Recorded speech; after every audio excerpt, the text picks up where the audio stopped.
Back with our tech issues now, as that pitch is fouled off 2-1.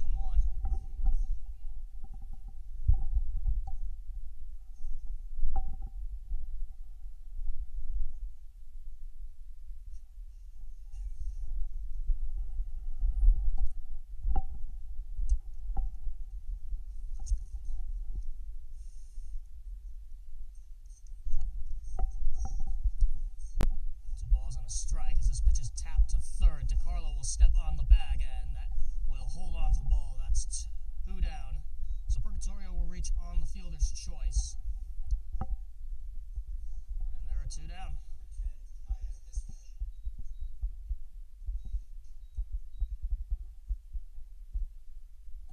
Now back to the top of the order. It's Kaya Mismash, reigning conference newcomer of the year.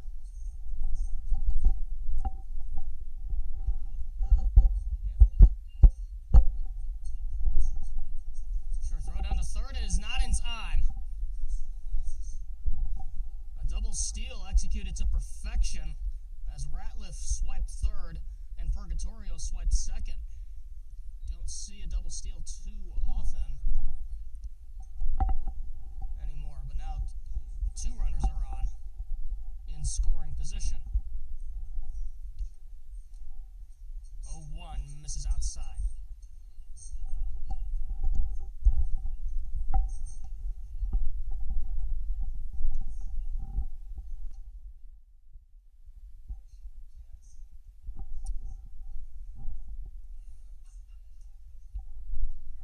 Mismatch.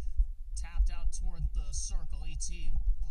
fires over to first to put an end to the inning. A run scores, and a pair left stranded. We head to the bottom half of the third. Lake Forest up 7-0.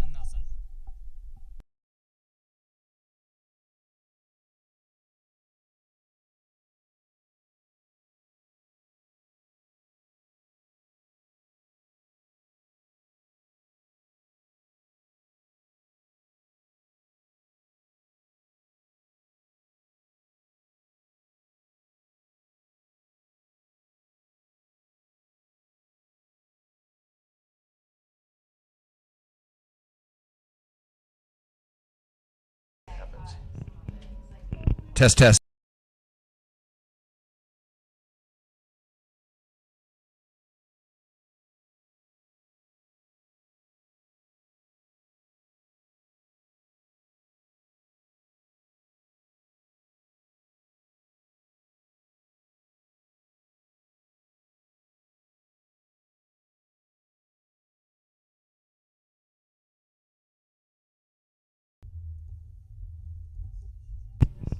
We head now to the bottom half of the third inning. Top of the order here for Grinnell is Kayla O'Malley will lead off. Lined out to center in her first at bat as she takes ball 1 upstairs.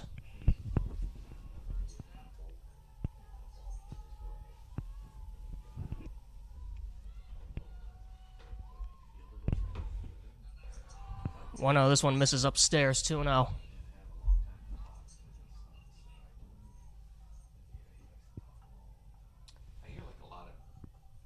think that was me rustling the mic around, trying to get it closer. Pitch misses upstairs, 3-0.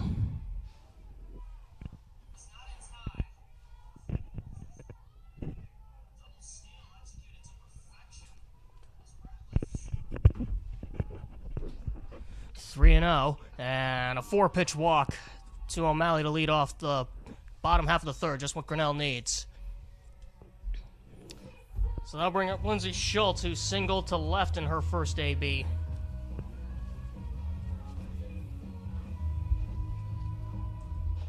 For 11, Lindsay Schultz. Schultz coming into this game hitting .309. Sorry for the IT problems here. There is a called strike over the outer edge. O'Malley wasn't too sure about that, neither was I. Baseball 7-9 now. Gotta wonder if O'Malley runs. There she goes. This one smacked out toward the left, sinking, and it is caught on a line by Brooks Swecke for the first out. Way to stick with it. One left fielder to another there. As I'll bring up Sophia DiCarlo, who also singled in her first at-bat. She was left stranded on first to end the bottom half of the first inning after Elise Pender struck out. First pitch misses in the dirt. Snap throw over to first is not in time. One. Ball one.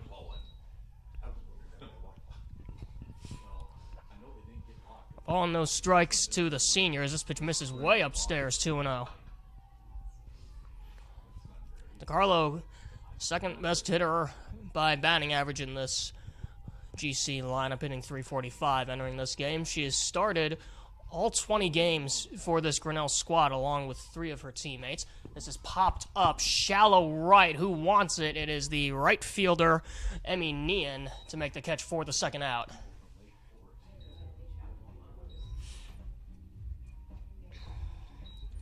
So I'll bring up the power-hitting shortstop, Hannah Dykstra, lined out to center in her first at-bat. Looking for better fortunes here. For Hannah Dykstra. Hasn't had as much a chance to swipe bags this season as she did last, but still a threat no matter where she is in the order.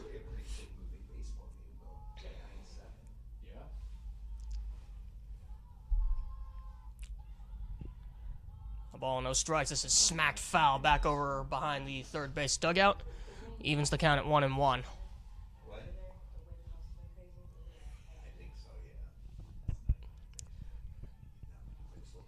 You never really know what you're going to get when you come to the ballpark, unless you're part of the broadcast booth up here. This is smacked to left center. That's going to split the gap. O'Malley headed to third. She's going to get the green light. Throw to the cutoff. Misses. And, oh, we got to back up on the base pass here. O'Malley is going to be out by 1.5 miles. She should have scored. And instead, the inning is over, and Grinnell will not get anything out of this. It'll go down as a double. Grinnell should be on the board, but we head to the top half of the fourth inning.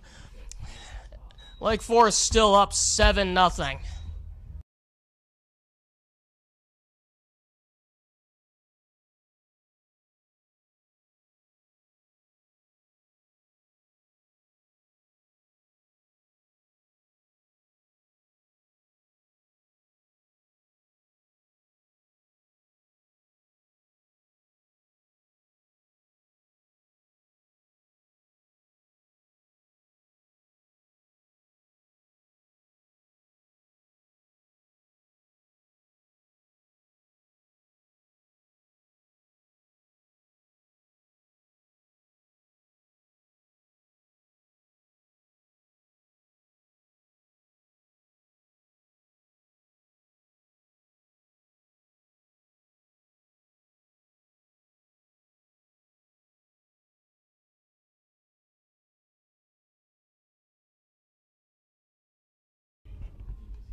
Top half of the fourth inning now as Lake Forest will send Cadence Dempsey to the dish. Comfortable leads so far. They've tacked on 7 so far, and I talked to head coach Joe Kinsella before the game, and he said that this pitching staff has really come into its own, but the offense is still as potent as ever. His first pitch swinging deep in the hole. It's short, sliding stab by Dykstra. The throw is not in time. It'll be an infield hit.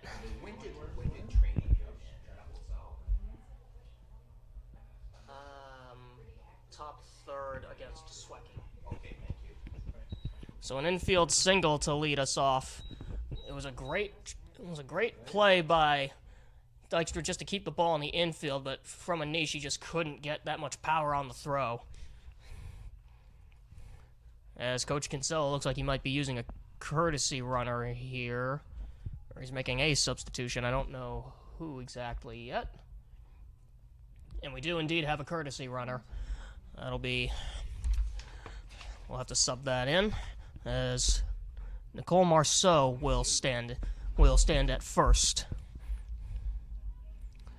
Well, if there's one thing Coach Kinsella loves, it's his pinch runners. There's plenty of speed. There's always plenty of speed available off the bench. So you know he is going to favor that. He'll sub him out whenever he thinks he can get a speed advantage here. And that's a first pitch strike to Kelly Collins.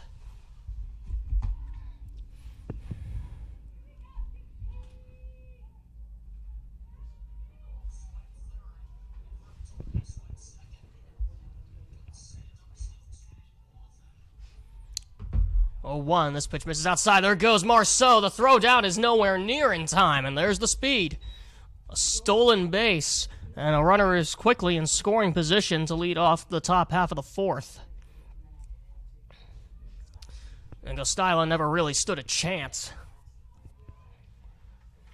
Speed kills, no matter where you are on the diamond, and Nicole Marceau certainly showed it there. E.T. slings a changeup upstairs for ball 2.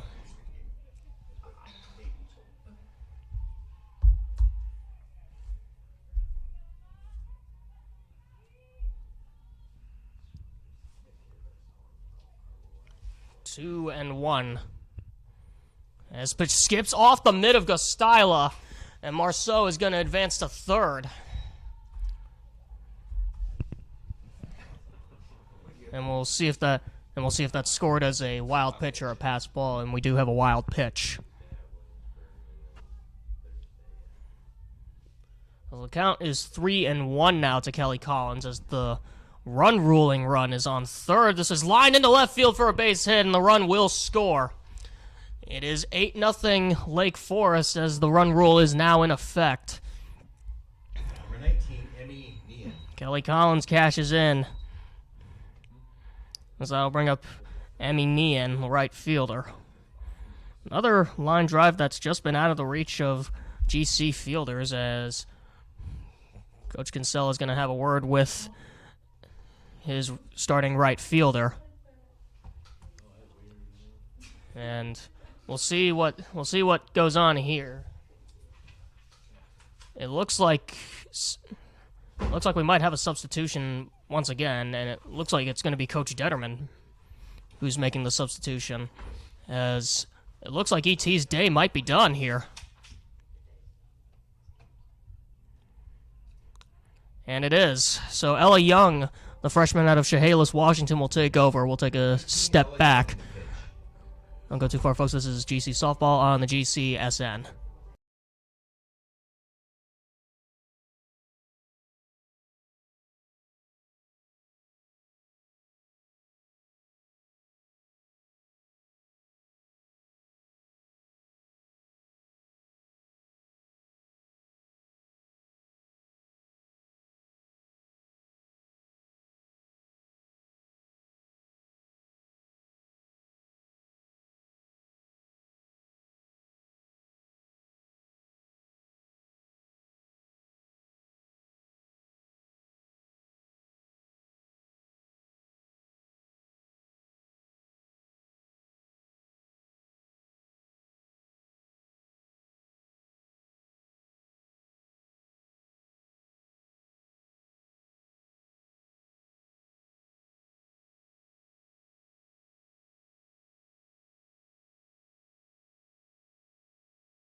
So the freshman out of Chehalis, Washington, is Ellie Young.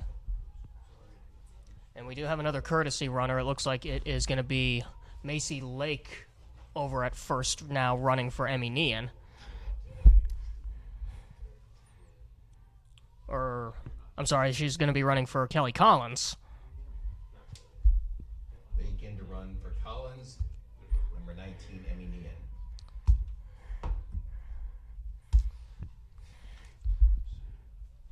Part of the gamesmanship is this pitch misses inside for ball 1.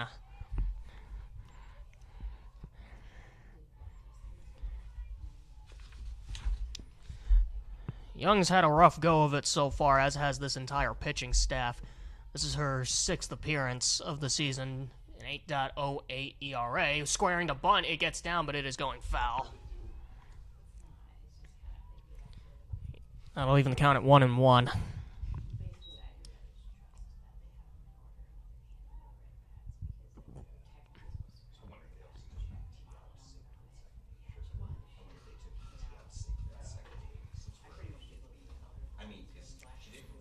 Well, Lake Forest has lost 4 in a row, but they're looking to change their fortunes with this doubleheader. As this pitch misses in the dirt, but no chance.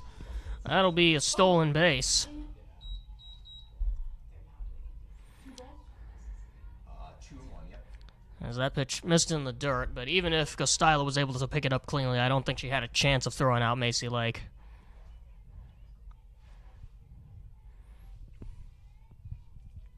Oh, 9-8. Baseball's close to the afternoon. 2-1. This is smoked out toward deep center field. O'Malley back, and it's off the fence. Lake is going to score with ease. Emmy Nean cashes in with a screaming RBI double to dead center field, and it's 9-0 Lake Forest. The offense potent as ever. Number 66, Kyla Chevalier. Now, this is a team that averaged just about 10 runs per game last year, and Ella Young has ditched the face mask. That's a bold move there. And it looks like we're going to have yet another courtesy runner, this time for Emmy Nean.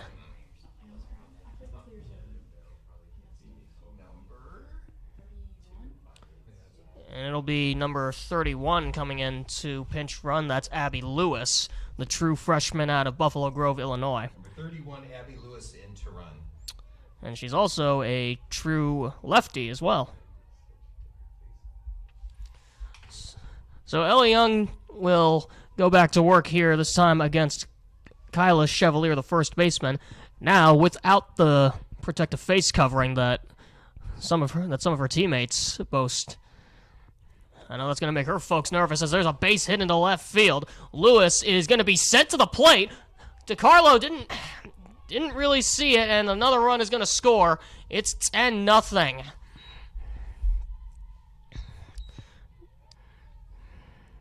Looked like DiCarlo might have had a chance, but Lewis didn't even slide.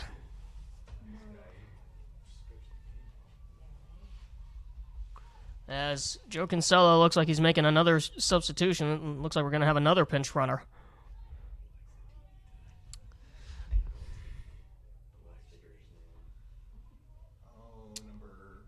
So number 14, Hannah Tudor, will stand in. Or she will courtesy run for Kyla Chevalier. Number 5, Pelletier. Now, this is part of Joe Kinsella's game plan. He loves taking up time. He loves throwing off the rhythm. And hey, it's worked for him for nearly 2 decades, so I don't know why he should stop. Pelletier popped it out to the second baseman, Bisterfeld, for the first out of the inning. Badly needed there.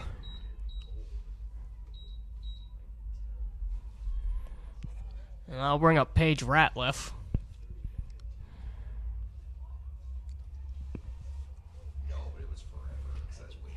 Ratliff, no official at-bat today. She was hit by a pitch in her first at-bat and walked in her second.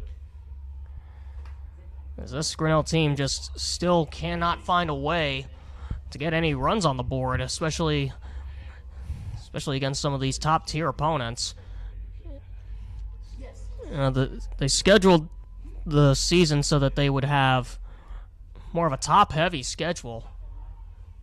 As there's a called strike over the inside corner. And they were hoping to give this team some exposure to non-conference teams to lead into the conference play, and so far it is not working. This pitch slings outside. It's off the mitt of Gostila as Tudor makes it down to second with no issue whatsoever on a stolen base.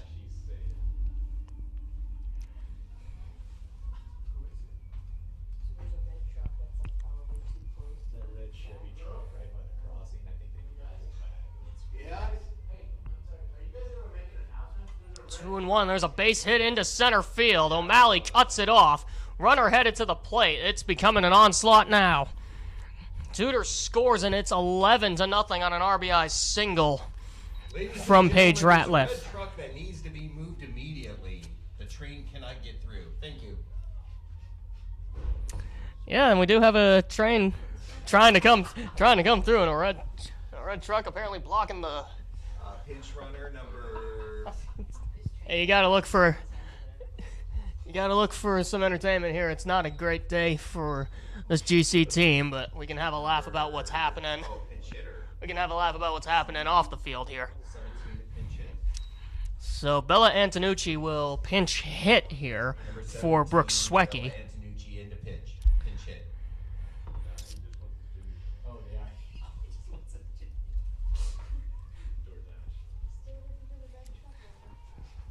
Oh, the train that runs behind the softball complex has come to a full stop. And it looks like the conductor is fully out of the train as well.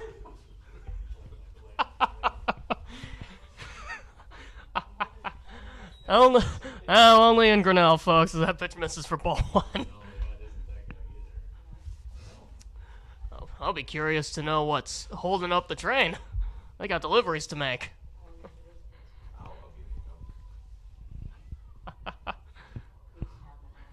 Well, no, this is swung on and fouled off near the third base dugout. Evens the count at 1-1. I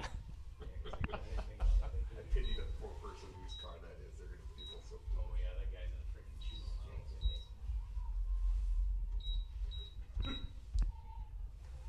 have a red Chevy truck that is parked very close to the railroad track. 1-1 as that pitch misses down for ball two.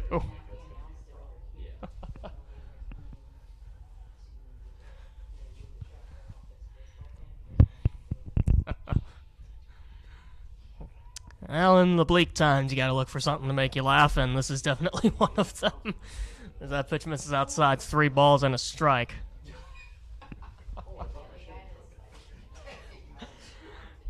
You would think that this would be common sense, folks, not to park anywhere near the tracks, but but if you're that close, they're just lucky. They're lucky that the train managed to see it. 3-1 is popped up, shallow right. Coming in is Guerra as she makes a sliding catch on her knees for the second out.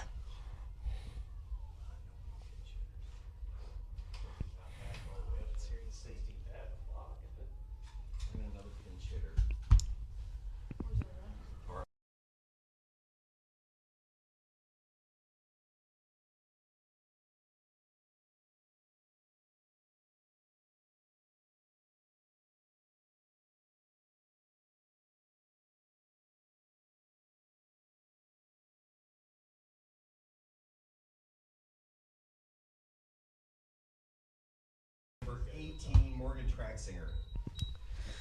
So Morgan Tracksinger will hit for Kaylee Purgatorio. The score is 11-0.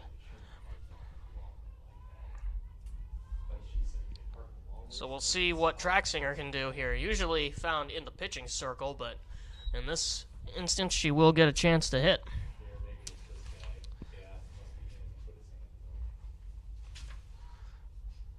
For those of you who may be planning a trip out here and maybe renting a car to park to get to the ballpark out here, please do not park anywhere near the train tracks.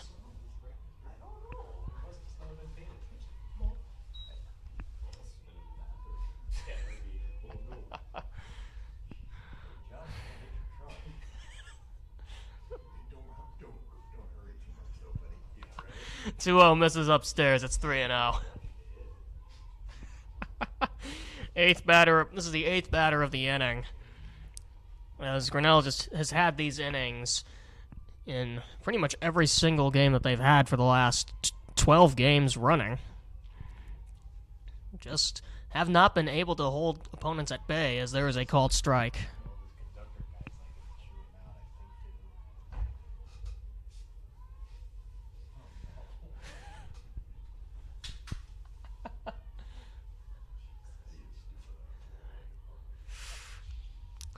3-1 pitch is smacked into right field. It's going to get down for a base hit. Guerra picks it up on a hop. Runner headed to third. No chance to get her there.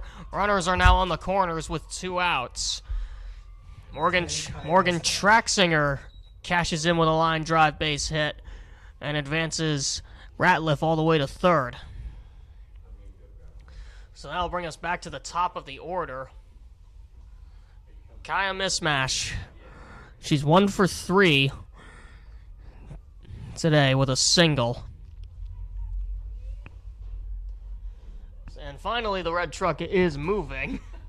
So hopefully the Union Pacific train can make its deliveries on time now. Instead of causing confusion and delay, this is grounded over to second. Bisterfeld makes the play for the 3rd out. 4 runs score. Yet another onslaught it's turning into for Grinnell as we head to the bottom half of the 4th inning. Okay, let's see if we have Leading. Lake Forest leading 11-0. And just a reminder, Grinnell College athletics are integral to fostering well-rounded students who excel both in the classroom and on the field. A gift to Grinnell softball and Grinnell baseball helps provide state-of-the-art facilities and enhances training resources and ensures our athletes have access to opportunities that allow them to compete at the highest level. So please consider making a gift today by visiting alumni.grinnell.edu/giveday or by scanning the QR code that is currently on your screen. That is alumni.grinnell.edu/giveday. No caps, no spaces.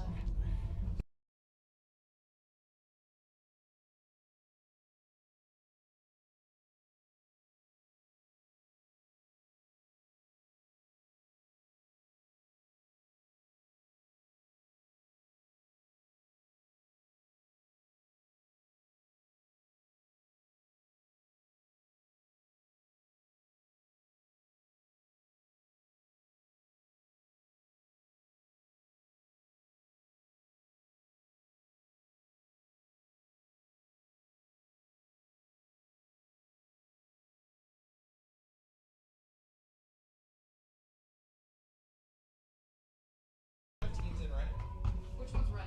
Oh, that's right. That's 31. 17's in left. Okay, so 17's in left, 31's in right. Okay, I think we got everybody. A lot of substitutions here. I'll try to get those to you in a timely fashion. 17's in left. So Bella First Antonucci. base, is that number 8? Bella Antonucci will stay in the game in left field. Abby Lewis moves over to And then 5 is right field as this is this is part of Joe Kinsella's game that makes it just a nightmare for us up here. As there's a called strike over the outer edge, even at 1-1. Because 8's at first. 8's at first. Oh, okay. 8's at first. Paige Ratliff is And it's- over at first. Okay, so this one is popped up. Who has it? It is going to be the 30 is catcher. at second. Did she hang on? Yes, she did. Okay, somewhere I've got 8 chosen as first base. One down. Position. Oh, here.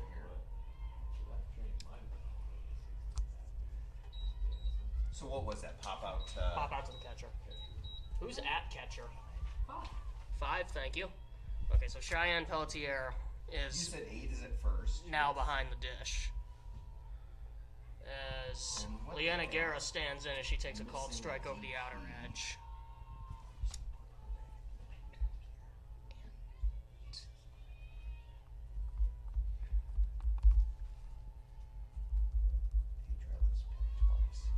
That pitch misses upstairs. 1-1. Buddy, seriously?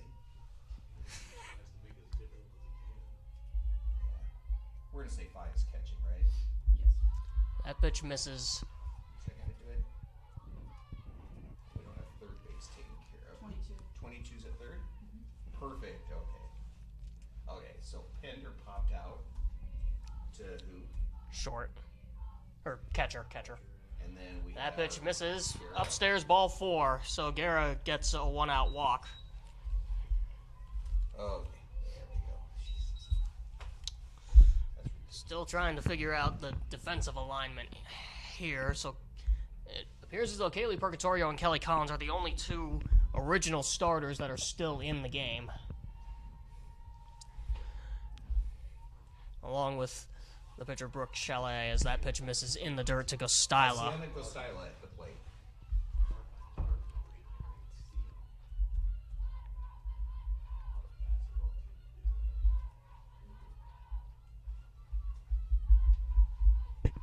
One and 0. That pitch misses upstairs, 2 balls and no strikes.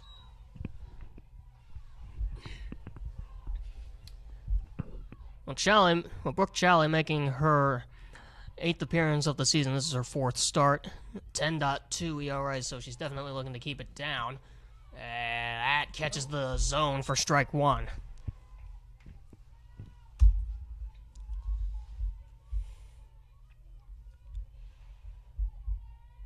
that not parked right along the side there? Yeah. That pitch misses in the dirt. Snap throw down to first. It gets into right field, but Guerra's not going anywhere. Couldn't park it here. Is this better? Oh, here, Mitch tried to come in. And time is called. So we'll see what, as Cheyenne Peltier goes out to talk to her pitcher. We're trying to get some stuff wired out here. Oh, okay.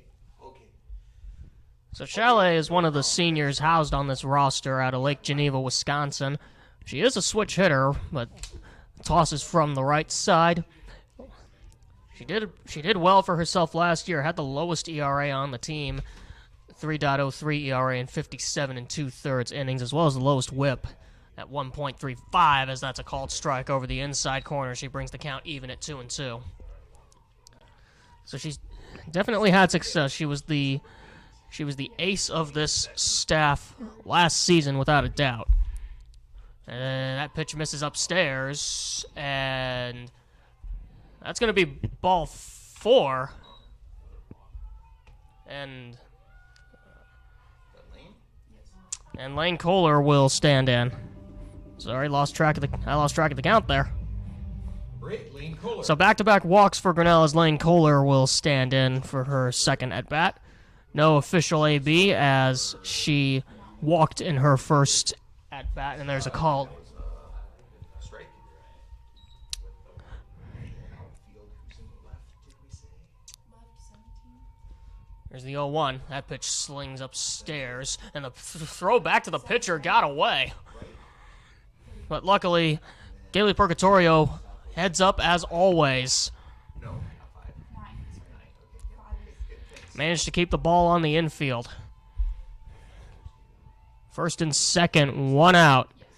That pitch misses, 2-1. And the throw went all the way down to second as Guerra got back safely.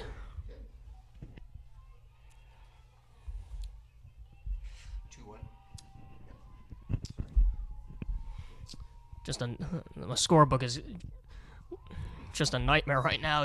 Over the inside part of the plate, 2-2. It's folks, you can see my scorebook for Lake Forest right now. It's about as crowded as a cornfield. And it looks like you're trying to get out of a maze. This is smoked into left center. That's gonna get down for a base hit. Guerra is gonna get the green light. She's gonna go all the way to the plate. It kicked off the shoe, and she is safe. Lane Kohler cashes in with an RBI single, and Grinnell is finally on the board. It's 11-1. No shutout today, baby. Really good looking swing there as Gostila advanced to second. So that'll bring up the second baseman. Another freshman on this roster, Kayla Bisterfeld, popped out to short in her first at-bat. The wind's still blowing like crazy, moving from left to right. And that first pitch misses down for ball 1. So runners stay at first and second.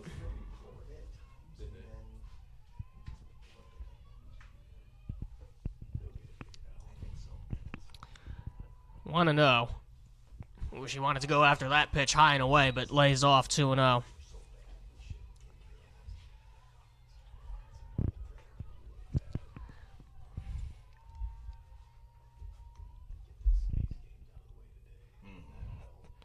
The 2-0 is lined right at the third baseman. Throw back over to first is in time. It gets away! Runners are going to advance 60 feet each. A lucky break for Grinnell there.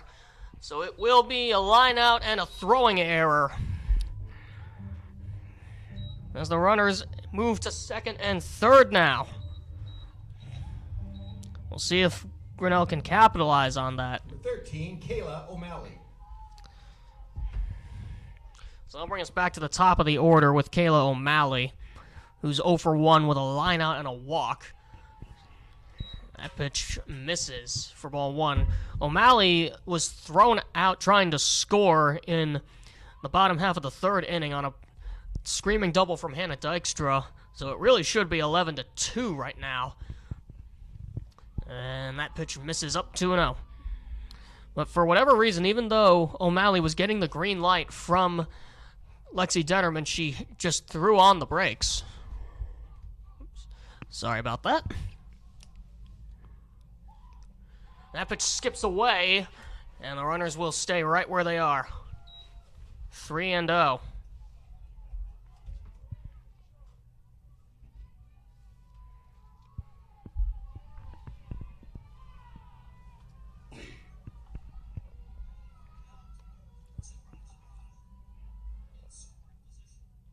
Offering is down ball 4, so the bases are going to be loaded now with 2 outs in the 4th. So this is where you really got to make something happen here. You can't just leave these runners stranded, as that'll bring up Lindsay Schultz. She did single in her first at bat and was left stranded at second back in the first inning.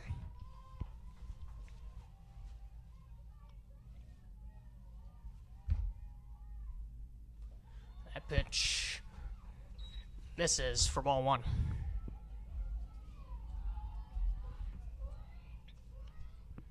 So even with a 10-run lead here, this is still plenty of pressure on Brooke Chalet to try to get out of this inning. This is flied in the air to left center. Moving under it is Antonucci to make the catch, and the bases are left loaded. We head to the top half of the 5th inning. Grinnell does get a run, but it is a small dent. It is 11-1 Lake Forest here in Grinnell.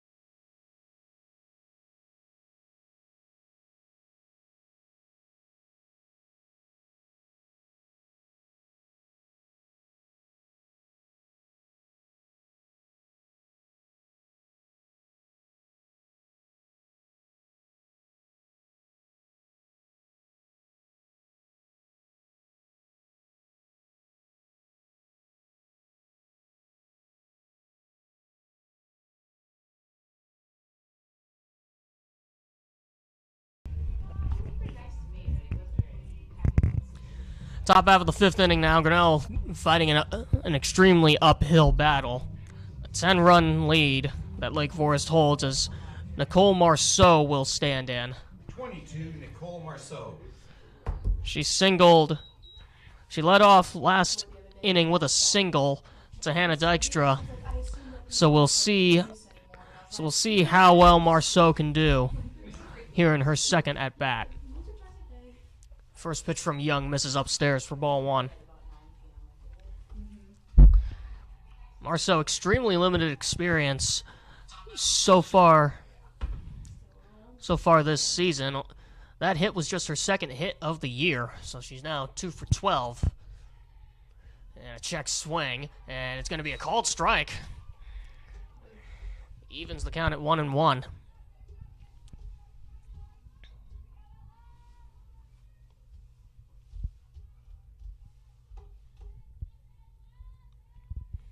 Young's 1-1. Changeup misses just upstairs, 2-1. Baseball's still down 9-8 in the ninth. It's actually a pretty quick game for baseball. For the way it's been going.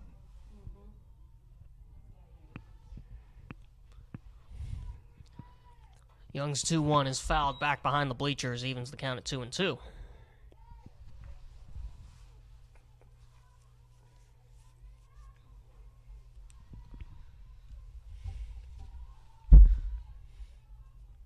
Well, that Lake Forest offense has certainly shown up today.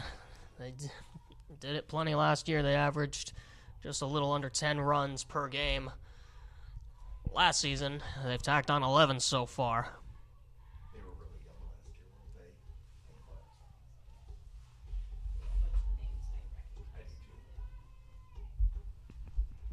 Plenty of holdovers from last season on this Lake Forest roster. They only graduated one senior. So they've got plenty of young talent and plenty of experienced vets on the team as well. 2-2 misses in the dirt to run the count full.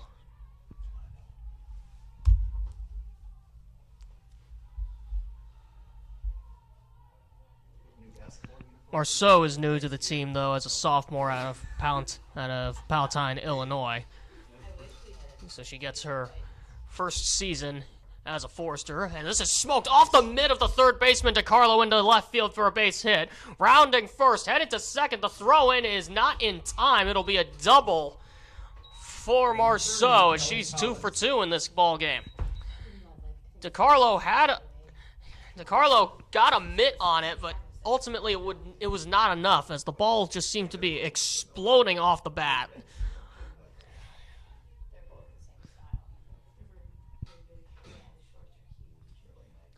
And time is called as Marceau will toss something, I don't know what exactly, over to her first base coach. And Joe Kinsella in his 19th season with Lake Forest. Not used to losing. And this team is definitely looking to get back into the win column with this one, as Gostila kind of has a little trouble with the ball, but runner will stay at second. What did it do to the Kelsey was hurt all last year and then abroad the first semester this year, so it's even seeing her sit next to people in their lights, like there's a drastic difference. 1-0 is rolled over to short. That took a funky hop. Dykstra fires across the diamond to get her. So that'll be the first out, but the runner advances to third on the play. Number 31, So- Abby Lewis. So yet another insurance run stands just 60 feet away. Maybe we'll get some big donuts for Skylar Gimbach this week. So I'll bring up Abby Lewis for her first at-bat of the ball game. She waits on the changeup and smacks that one out towards center. O'Malley lines it up to make the catch. Runner headed to the plate. She will score with ease, and Lake Forest is tacked on a dozen. It is 12-1. Number 14, Hannah Tudor. So a sac fly and an RBI for Abby Lewis.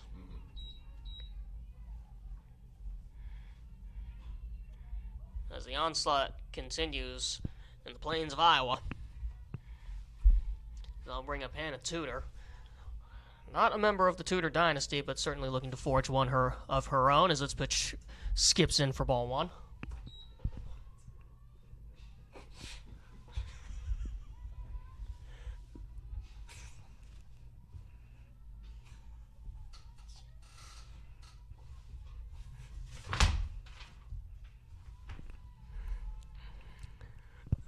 I want to know. It was swinging a miss. Good drop from Ella Young there. Evens the count at 1-1 as she's... Let's go. Stylo really loved that pitch as well.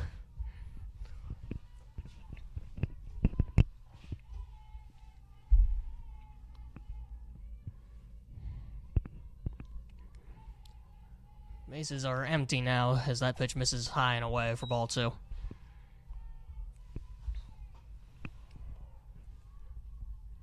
This is a fairly young Forester team, but plenty of experience with 7 all-conference honorees stashed on this roster.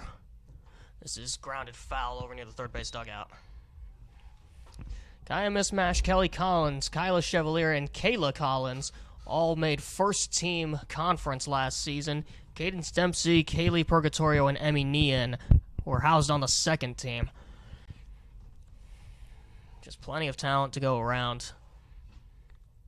2-2 misses upstairs. Good take by Tudor, and the count runs full.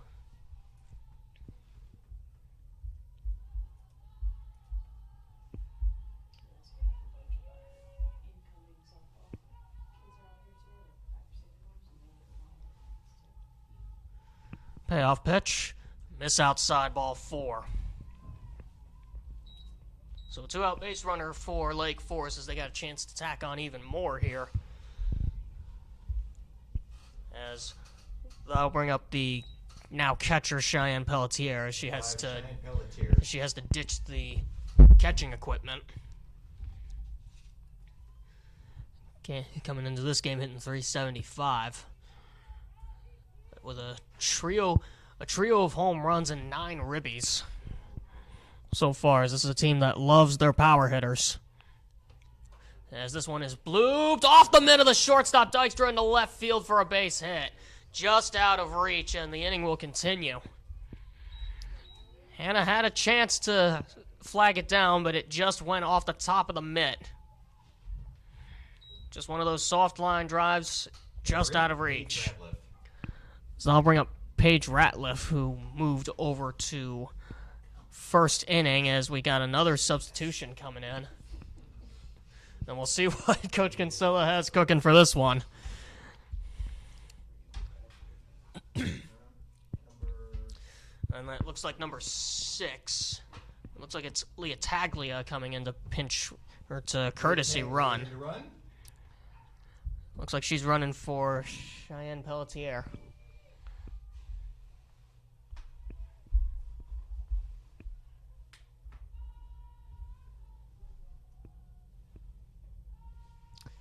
As that first pitch misses for ball 1.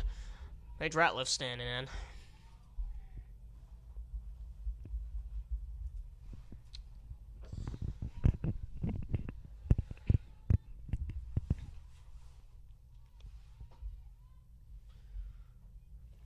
That pitch misses down 2-0 as Gostila looks back the runner to second.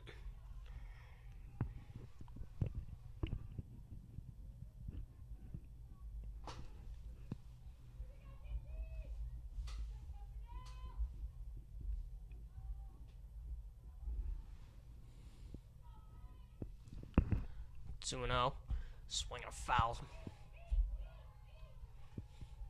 I'll move the count to 2-1. Nope. Oh! Sorry, guys. Just another long day at the office here in the softball complex. This is tapped foul to even the count.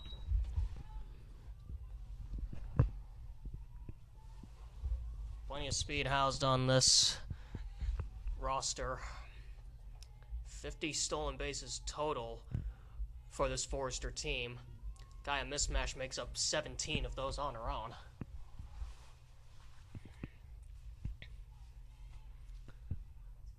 Two just misses upstairs, and the count runs full.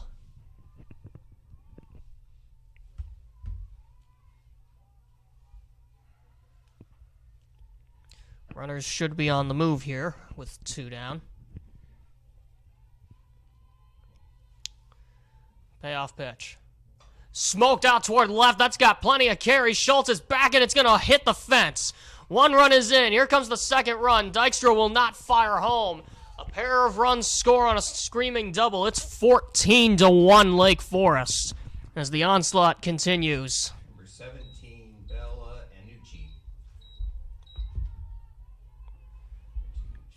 Well, this team has been known for its offense, and it's certainly shining through here. As time is called, as Gostila will head out to talk to her pitcher.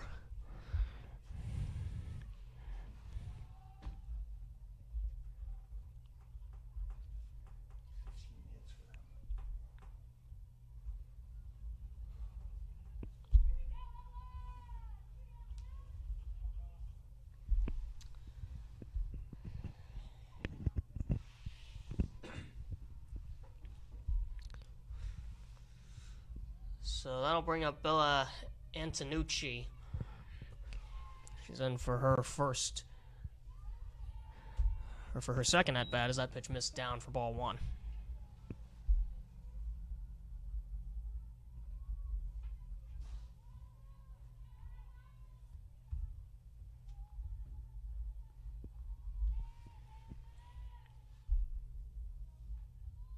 This one is poked out towards shallow left, and it's going to get down for a base hit. Run coming to the plate. It's an RBI single for Antonucci, and it is 15-1 Lake Forest. Number 9, Caleb Purgatorio. As Kaylee Purgatorio has re-entered the ball game.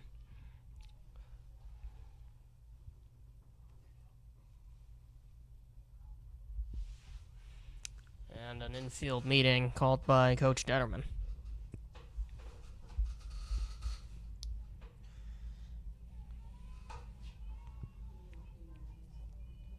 I really only know Bella.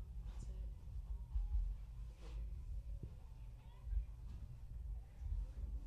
They don't have any calls with me. Except for Ella. Well, Purgatorio, one of those all-conference nods stashed on this roster. Another one of the seniors on this team out of Lamont, Illinois. She's listed as a switch hitter, but is hitting from the right side as she takes a strike over the outer edge. Also a member of the Academic All-Conference is Purgatorio. Made it in 2023 and last year, 2024. This pitch is smacked out towards shallow left. Schultz in and finishes off a nice diving catch to finally end the frame. 4 more runs tacked on for Lake Forest, though, as we head to the bottom half of the 5th. Last chance for Grinnell. It's 15-1 Lake Forest.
Smashes out of the game. Gotcha. Okay. So Hannah Tudor will stay in the ball game. She now takes over at center for Kaya Mismash. As Brooke Chalet looks to finish off this Grinnell team as DeCarlo pokes the first pitch foul down the third base line. That's been a rough stretch for Grinnell, to put it lightly, as it would take several miracles here to mount 14 runs. Pitch misses high and away, evens the count at 1-1. And DeCarlo's been in this situation a couple of times against Coe College here on Wednesday. She also led off that bottom half of the 5th as this was grounded into center field for a leadoff base knock. So she won't repeat what she did last on Wednesday as the leadoff runner is on.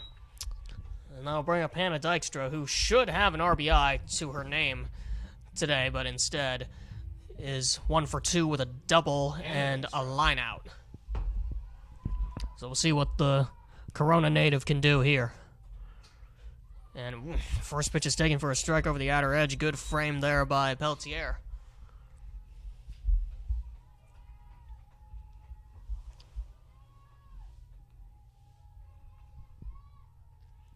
Oh and 1. Tried to steal a strike there, but that misses outside. 1-1.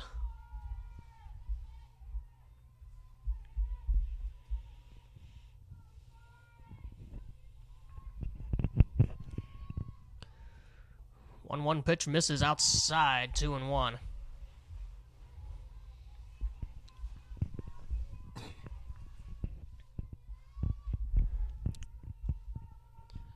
Garlow on first, 2 balls and a strike. Grounded up the middle, but right to second. 4, 6, 3, double play. So they double up the speedy Dykstra, and they're quickly 2 down. That's a tough thing to do to double up Hannah Dykstra, but they managed to do it there.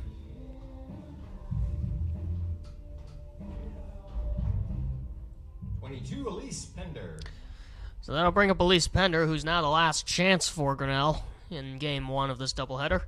We'll see if she can extend this game just a little longer. As the first pitch misses upstairs for ball 1. Huskers won. They're baseball or softball? I think basketball. They're in that Crown tournament. They should put them in a championship game. The Crown.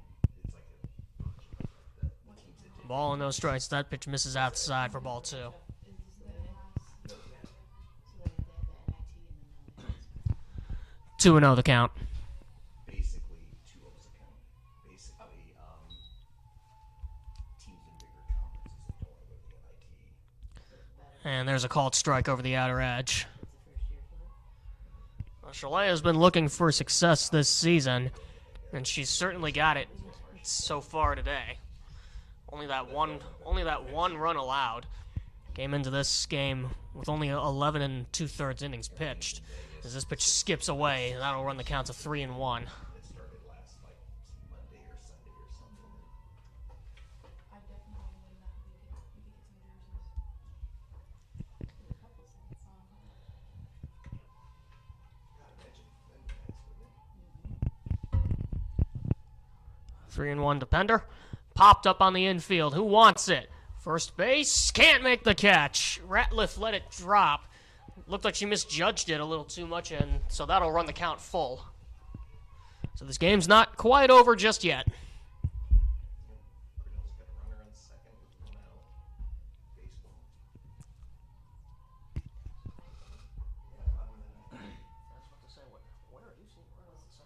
No. What's it? 9-8. We're behind. Chalet's payoff pitch. This is in the dirt ball 4, so Pender will reach on the walk, and we're not done just yet. So that'll bring up the right fielder, Leanna Guerra. 0 for 1 with a Number 10, Leanna Guerra. 0 for 1 with a pop out. She also walked, and she was the one who scored on Lane Kohler's RBI single back in the 4th, as that pitch misses upstairs for ball 1.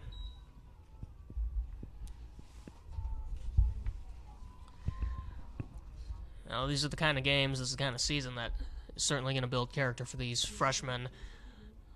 And down the line, they're going to look back on this. As this is grounded over to short, should do it. Purgatorio over to first, a bit of a high throw. Ratliff keeps her foot on the bag, and that puts an end to this ball game. 15-1 the final, a mercy rule once again. Grinnell's losing streak now reaches an unlucky 13. They've been run-ruled now. 15-1. Stick around in about half an hour. We'll have game 2. They've been run-ruled now in 9 straight games, so we will take about a 20-minute break, grab some food, use the restroom, grab a drink. Don't matter to me. Just be back here in time for Game 2. It's GC Softball on the GCSN.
please. Thank you.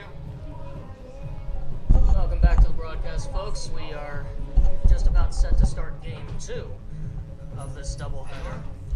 Not too much defensive changes for game 2, but we'll still take you around the tour. In the outfield, left to right, it's Lindsay Schultz, Kayla O'Malley, and Leanna Guerra. Around the horn in the infield, it's Sophia DiCarlo at the hot corner. Hannah Dykstra captains the infield at shortstop. KB, Caleb Bisterfeld at second. Lise Pender at first. The ET, Emma Trainee, gets the start in the circle for Grinnell. And Lexi Herrick, the freshman, is on dish duty behind home plate. We're now looking to bounce back from a 15-1 loss in game 1. Lose their losing streak to 13, so they're definitely looking for better fortunes here. So that'll bring up 10, Kaya Mismash. I'll bring up Kaya Mismash to lead off. Definitely. The at-bat works now. So you can do all charity hit it, just at-bat. ET back in the circle.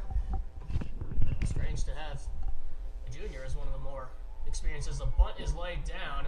Herrick fires to first, but nowhere near in time. One pitch and one base hit, one base runner Number 13, for the Foresters. Dempsey. Well, I talked to Coach Kinsella before the game, and one of the things he said about Kaya Mismash when he was originally recruiting her was just that she's fast. She certainly is, with 17 stolen bases on the year. We'll see if she wants to go here. This is first pitch is rolled over to short. Dykstra fires to first, and Dempsey grounds out, but advances Mismash to second Number 30, for the Kelly first out. Collins.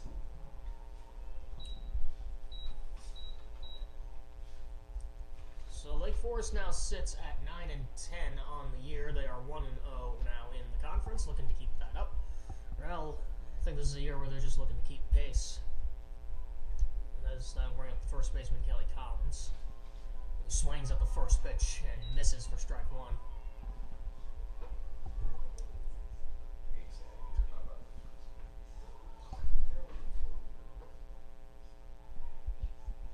Both teams in black for this affair. Both. That first pitch just misses outside. 1-1.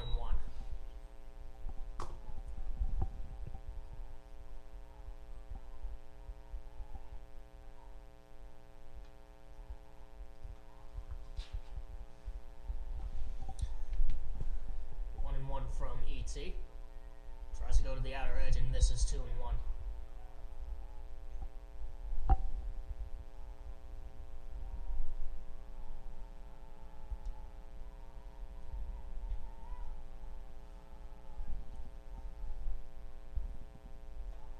One pitch. This one catches the outer edge for strike 2.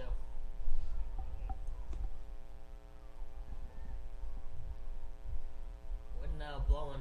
Looks like it's blowing out towards right center field. So now any fly ball is going to carry a bit. Not exactly what you want as a pitcher, as that pitch misses upstairs to run the count full.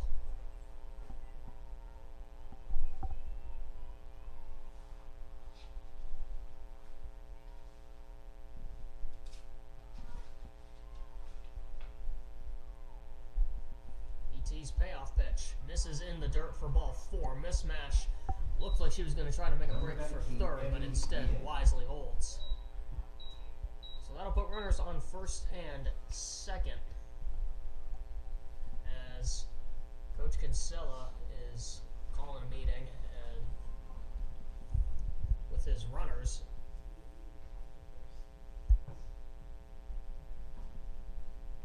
And that'll elicit an infield meeting.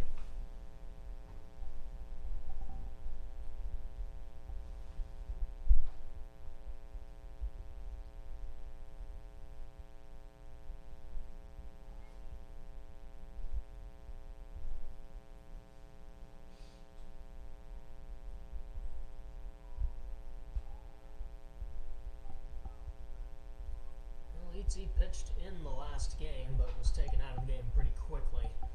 So she does get the start here for game 2. Currently boasts the highest ERA of anybody on the team, 9.57. Over 45 and a third inning, so she's definitely got the lion's share of innings as far as pitching goes. Lane Kohler shares 44 of those innings. There's a called strike. Runner's breaking. It pops off the mitt of DiCarlo, but luckily Mismatch didn't see it. So it will go down as a couple of stolen bases, but runners are up to second and third.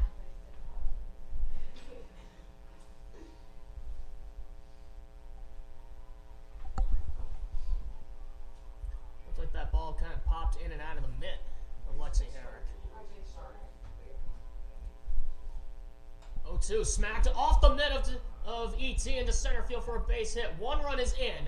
They will hold Collins at third. So it'll be an RBI single as Lake Forest tacks on an early run. It's 1-0. So Emmy Nean comes through with an RBI single.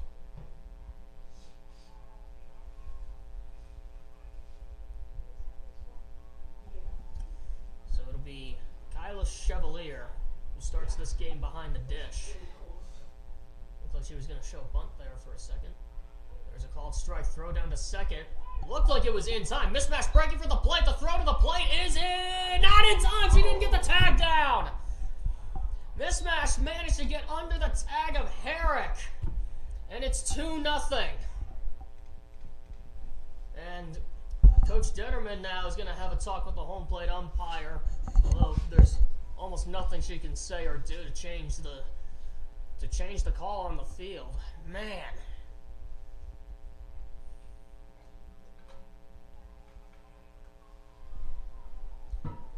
Nothing's going to change that call, so it's 2-0. It was one of those delayed steals. And it did go down as a strike. So very quickly now, 2-run deficit here in the first. This is smacked toward right. Guerra came in, goes back, and it's over her head to the fence. That's going to allow Nian to score. Chevalier headed to third. She is going to hold right there with an RBI triple, and in the blink of an eye, it's 3-0 Foresters. Number 5, Cheyenne Pelletieri. It's just the wind. I don't know if the wind played with that ball or not, but either way, that's what makes it so challenging to play outfield, that you don't know off the bat if it's coming right at you or if it's going to go over your head like that. I'll bring up Cheyenne Pelletier, who's hitting out of the DP spot. A ground ball up the middle base hit. Another run is in. So they're scoring early and often. It's 4-0 Lake Forest. Number 27, Jolie DeVault. And Jolie DeVault will stand in as she's got herself a start today. See what she can do here. First pitch swinging, and she missed.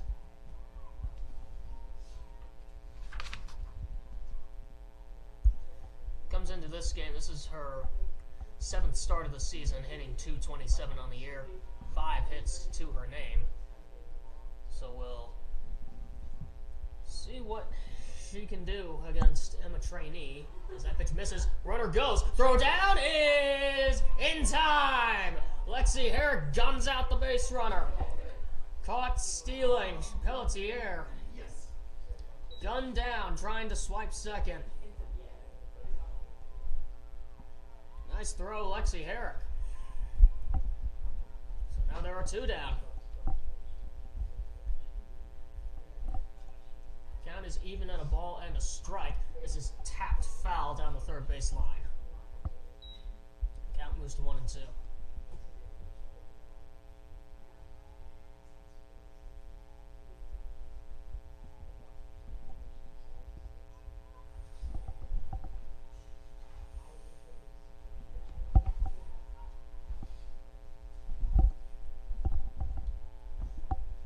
A jam shot to short. Dykstra deals with the tricky hop, fires over to first to put an end to the inning. We head to the bottom half of the first. Lake Forest very quickly up 4-0.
for Grinnell as they find themselves down in a 4-0 hole very early.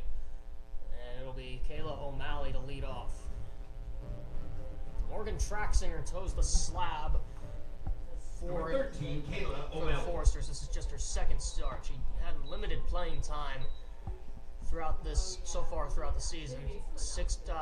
Only 6 1/3 innings. She's got a 1-2 record, 3.32 ERA as there's a called strike over the outer edge.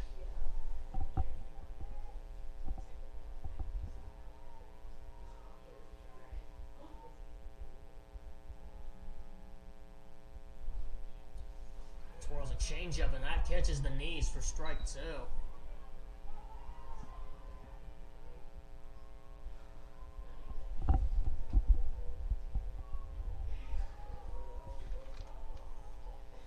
O'Malley reached base on a pair of walks in game 1. Looking to get on base again.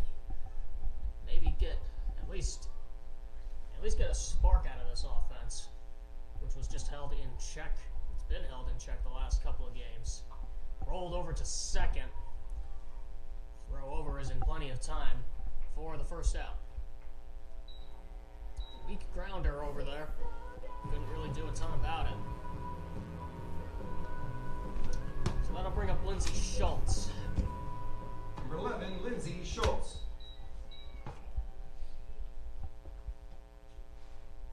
See what the Rochester native can do. First pitch swinging on the ground under the glove of Kel Collins. What a play, and she cannot get him. So that'll go as an infield base hit. Great diving attempt by the second baseman, Leah Taglia. But she just couldn't get the speedy Schultz. The ball went under the mitt of the first baseman, Collins. Great team, Sophia DiCarlo. And Taglia did a great job to keep it on the infield. And that'll bring up Sophia DiCarlo. So we'll see what the Highland native does here. Swings at the first pitch and fouls it down the third base line.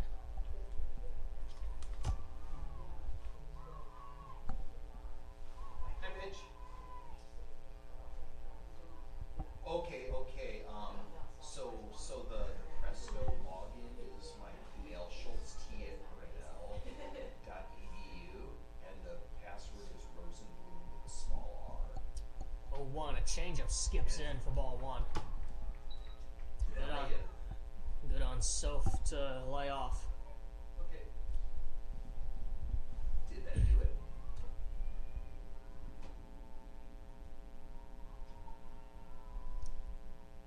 1-1, smack toward left, but right at him.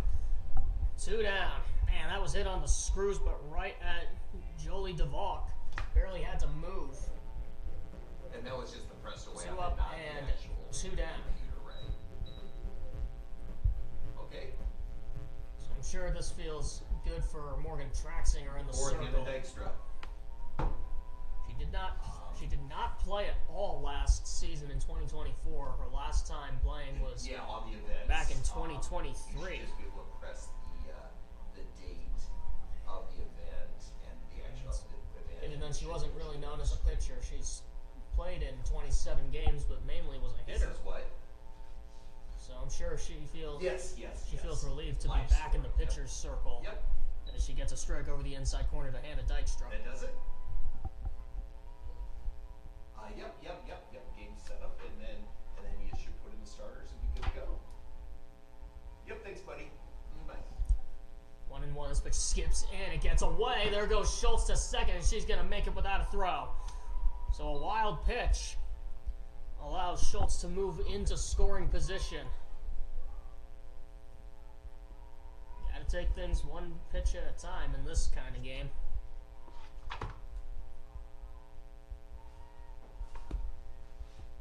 Swing and a miss. Good heater. 2-2. Good change of pace.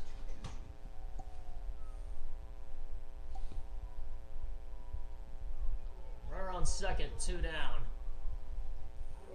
Here's the 2-2. And that pitch misses upstairs, and the count runs full.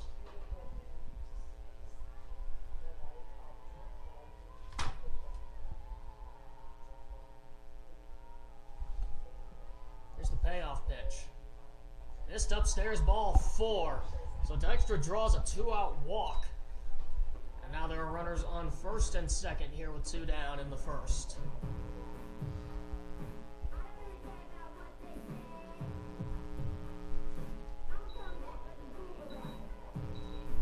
So I'll bring up the freshman 21, catcher, Lexi Herrick. Lexi Herrick. Gunned out a base runner, trying to steal in last half inning. Looking to make an impact in the batter's box this time around as that pitch misses inside for ball 1.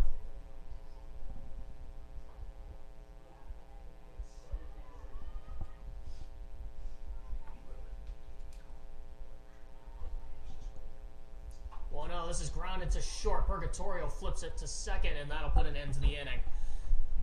Grinnell threatens but does not score. They leave a pair stranded. We head to the top of the second. Lake Forest still up 4-0.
Top half of the second inning now as the number 8 hitter Leah Taglia will hit.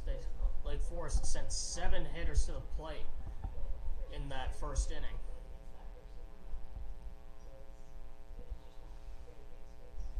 ET back to work. And the first pitch misses down for ball 1.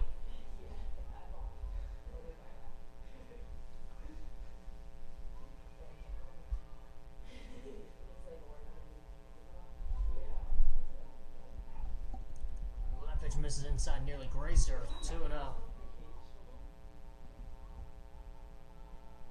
That's a sport that's not near as popular.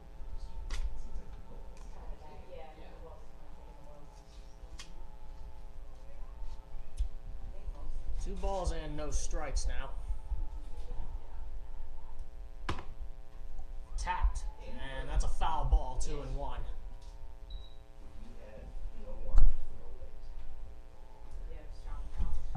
Taglia hitting 200 so far this season. She comes in with 5 hits.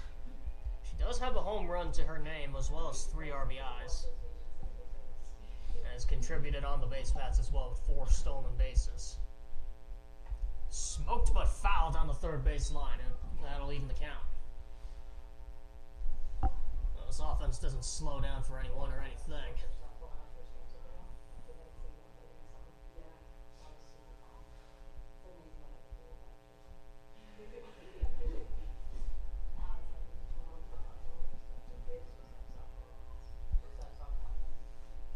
Here's ET's 2-2. And a called strike 3 over the outside corner. 1 down. 9, Kaylee Purgatorio. And ET picks up her first strikeout of the day.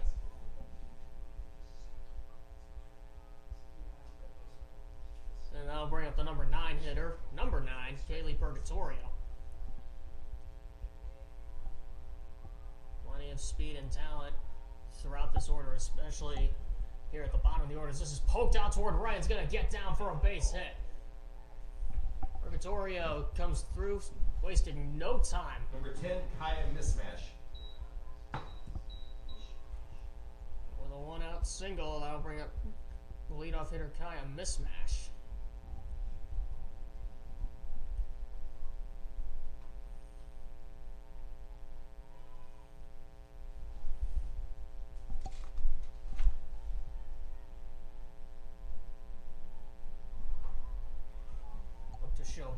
misses for ball one.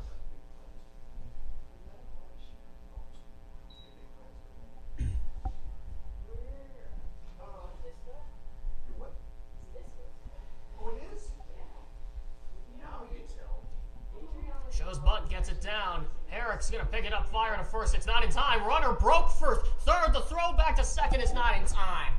They had Purgatorio leaning. She was well off the bag, but the throw was not accurate. So it'll be a bunt single, and runners are now on first and second here with only one out.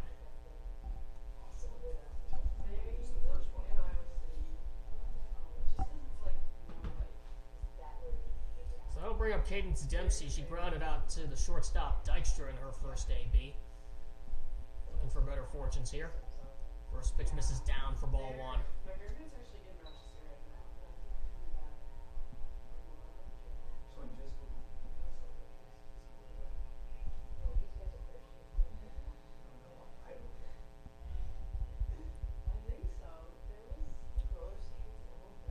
One and oh. And that pitch misses for ball two. Wow.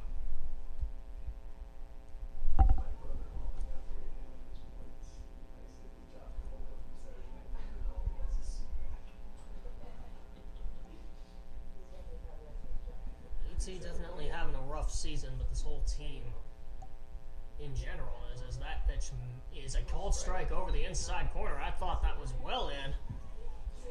And a bit of a gift there from the home plate umpire.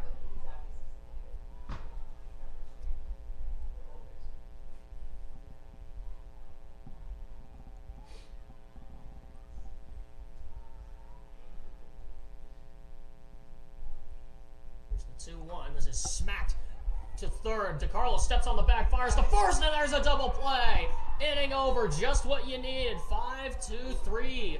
We head to the bottom half of the second from a nice double play from the senior Sophia DeCarlo. Lake Forest strands a pair as we head to the top, or to the bottom of the second. Grinnell still down 4-0.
Second now.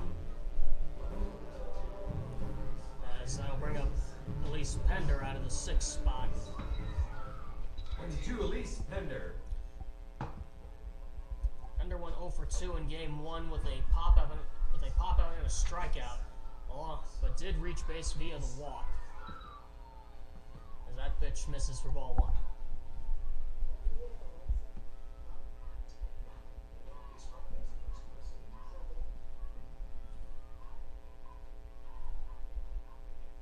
There's a called strike right down the middle.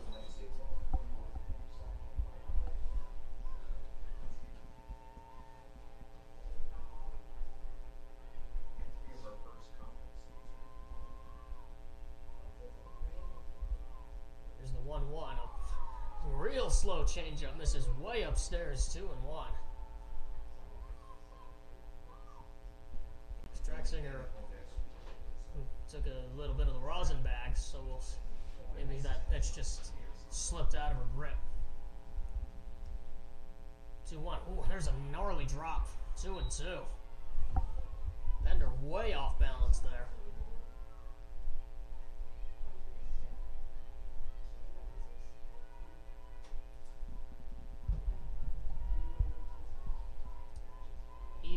2-2 to number 22. Tapped over to third. Nice play by Cadence Dempsey as she fires Pender out for the first out.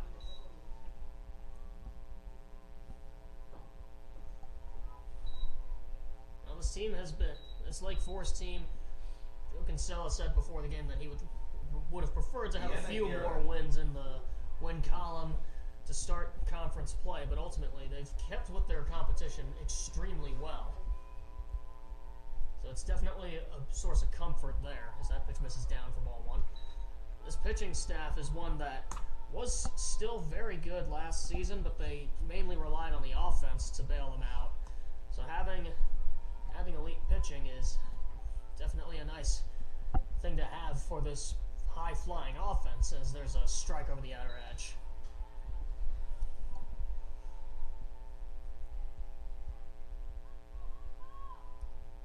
Hannah Smith and Riley Stiles have particularly shined in the pitching circle. 1-1, there's a changeup to Guerra. That buckled my knees just watching it, 1-2. Yeah, their two pitchers, Hannah Smith, actually ended up tossing a no-hitter back on March the 15th down in Florida against the 4th-ranked team in the country in rowing. And she would actually end up losing that game. The team would lose 1-0. So in one of those rare instances where you can throw a no-hitter but still lost. And Riley Stiles won Conference Pitcher of the Week for the week of March 17th. Guerra tops this one to third. Dempsey again over to first. 2 up, 2 down for Morgan Tracksinger. So that'll bring up the designated player, Lane Kohler. He's got plenty of ABs this season, a lot more than she's been used to. Great, Lane Kohler. She also houses, coming into this game, the lowest ERA on the team, but comes into this one hitting .297. First pitch is a called strike over the outer edge. Tracksinger working fast, for sure. Only made one pitching appearance prior to this season. That was back in her freshman year in 2023. Look out, a line drive right back to Tracksinger. It's off the mitt. She doesn't have a play. That was scary, but that's a base hit for Lane Kohler.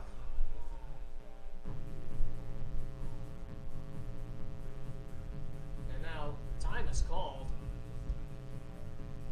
as I think she might just be laughing this one off.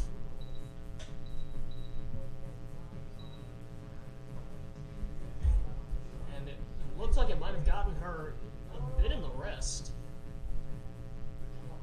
Not a good sign.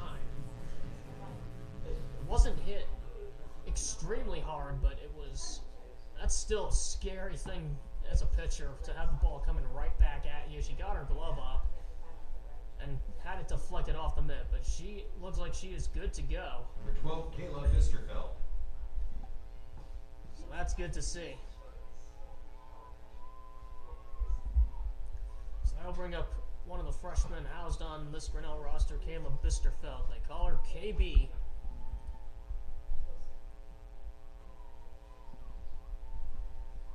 First pitch coming. Swing and a miss. Took something off of that one. 0-1.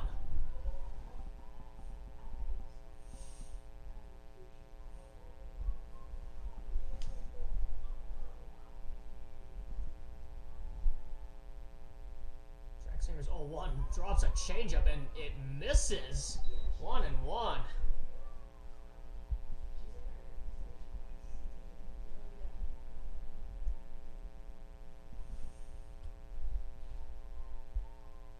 Singer's 1-1, swing and a miss. That pitch just bottomed out of the strike zone. Really keeping the freshman off balance. See if she wants to go back to that off-speed pitch in the dirt. She goes to the fastball and pops it into shallow right. That's the second baseman, Taglia, out to make the catch. So the base hit doesn't affect Morgan Tracksinger as we head to the top half of the third inning. Lake Forest still up 4-0.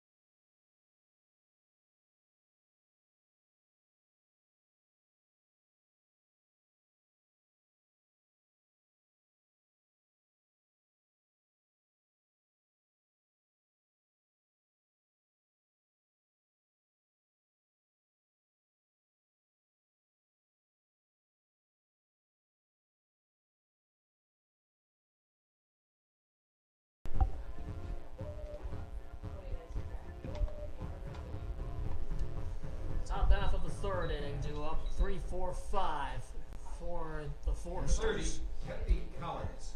I'll bring up the first baseman, Kelly Collins. Started game one over at second, but she starts this game at first base.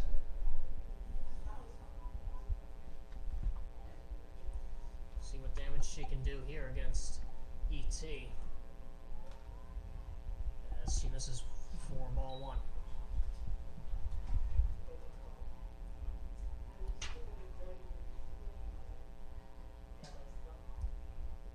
Collins did get a base hit in game one. It was an RBI single. She was sucked out, and she's got a base hit here. Grounded right back up the middle. Split the infielders. Just nothing they can do. And the leadoff hitter is on.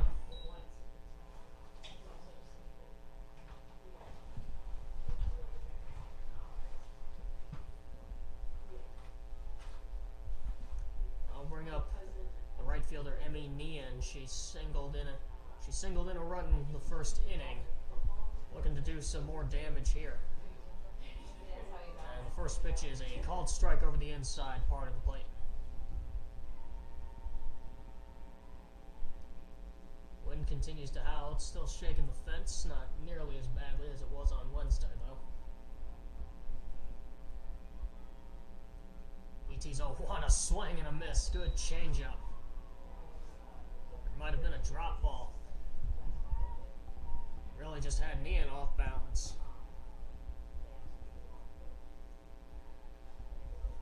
Such is the life of a pitcher. You never want any hitter to be too comfortable up there. You always want him on edge. Rolled over to second. KB will go the short way to second to get the lead runner. That's all they'll get. But Nian will reach on the fielder's choice. Thought maybe KB was going to go to first, but instead she took the lead runner. And that'll bring up Kyla Chevalier, who smacked a triple to right in her first at-bat. It got past Guerra, or rather it got over Guerra. First pitch is down, throw down to second, not in time. No slide from Nian, a risky move there. But she does end up swiping second, so they've got a runner in scoring position now.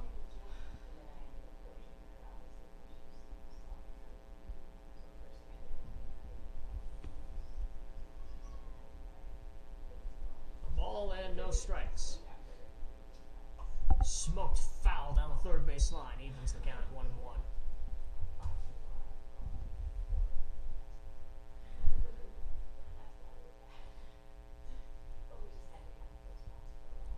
Chevalier, one of the juniors housed on this roster, hit .460 last season. Led the team in doubles, home runs, and RBIs, as well as slugging percentage. So definitely not one you want to take lightly, as that pitch somehow misses outside 2-1. And just a monster season last year. Academic All-Conference, a CSC, Academic All-District selection, NFCA First Team All-Region 9 selection, also inducted into Chi Alpha Sigma. Just having a really good 2024 for Kyla Chevalier. You know she's looking to continue the success this season. She was also one of the first team all-conference. She made it in as the utility player. She made it last year and the year before. And she's been voted the team MVP 2 years running. Definitely a successful career for her so far. Tapped slowly, and it's going to roll foul, so we'll do it again. Good patience by DiCarlo there to let that one roll foul.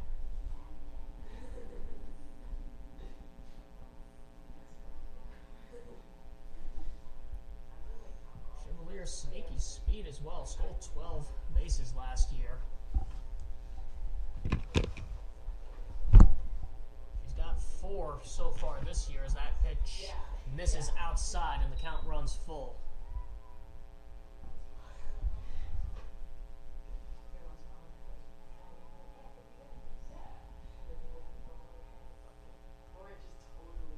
Here's ET's payoff pitch. Smoked into left. Schultz on the run and gonna get past her all the way to the fence. Runner coming around. Collins is gonna score with ease, and it's 5-0 Lake Forest. So screaming double from Kyla Chevalier.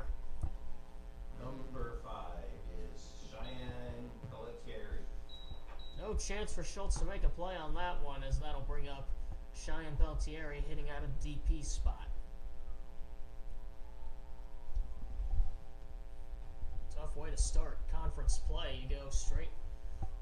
Have to start with the reigning regular season queens. They've had a perfect season in conference last year. This Forester squad went 16-0, and also posted 30 wins total.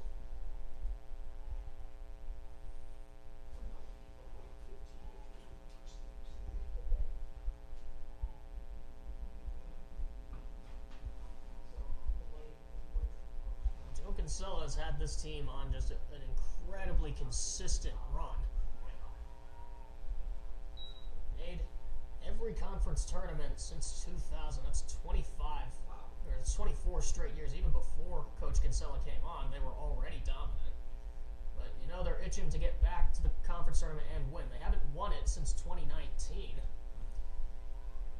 as it was taken by Illinois College in my freshman year back in 2022, and of course Grinnell went back-to-back in 23 and 24.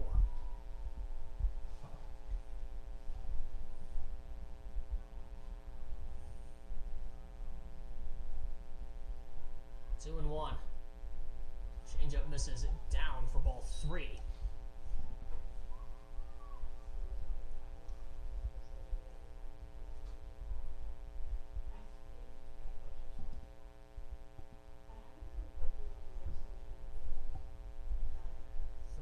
Now from ET.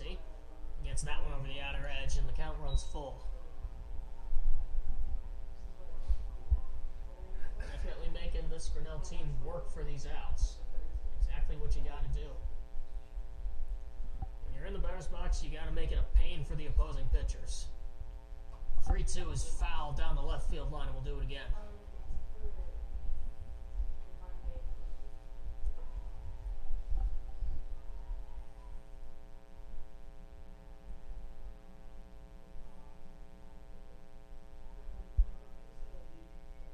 Since Joe Kinsella took over, Lake Forest has also hosted the conference tournament a couple of times. This is top to third. DiCarlo looks the runner back. Throw goes to first, and it's in time for the second out.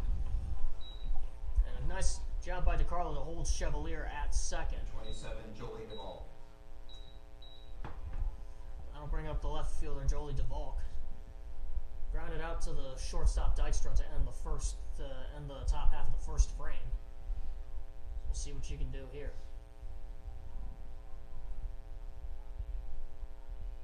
First pitch swinging into left center field. Who wants it? It's going to be Kayla O'Malley to make the catch. A run scores on a pair of hits. We head to the bottom half of the third inning. Lake Forest now up 5-0.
Bottom half of the third, as this game is moving fairly quickly. We're back to the top of the Grinnell batting order. It'll be Kayla O'Malley. She grounded out to the second baseman Taglia in her first AB. 13, Kayla O'Malley. So we'll see what O'Malley can First pitch swinging, another one over to the second baseman Taglia, and the same result as her first at bat. One up and one down. So I'll bring up Lindsay Schultz, who singled on a similar play that we just like that O'Malley ground out, except Kelly Collins could not flag it down, and Taglia made a nice diving stab, but Schultz's speed allowed her to get to first safely. So we'll see what's going here as that pitch misses outside for ball one.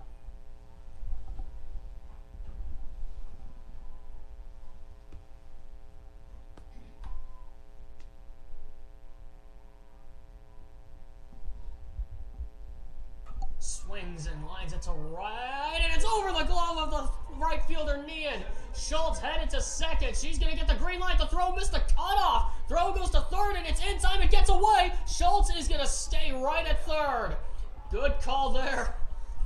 It's a screaming triple from the Rochester native. And just like that, runner is on third. So this triple brings up number 18, Sophia DeCarlo. It's another screaming line drive that even Emmy Nian had trouble flagging down. And we saw a play similar to that, I believe, against Coe College, where Schultz smacked a triple into the gap, similar to that, and the throw did get away at third, but on that one she did try to advance to the plate. This time she said, not today. Grounded up the middle, there's a base hit, and that's going to be the first run for Grinnell. Sophia DeCarlo smokes a single right back up the middle. It's 5-1. Just what you needed. Seeing the ball fairly well as that one just got past the outstretched glove of the shortstop. Number 4, Kaylee Hannah Purgatorio. Dykstra. And that'll bring up Hannah Dykstra, the only returning all-conference nod from this Grinnell squad last year. Earned that honor along with a few of her teammates. And she made it as the starting shortstop.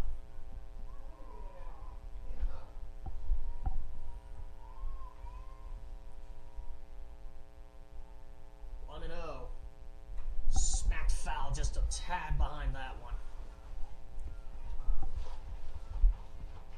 Anna's also doing the GC Softball Instagram takeover today, so be sure to tune in for some updates after the game, see what her day looks like.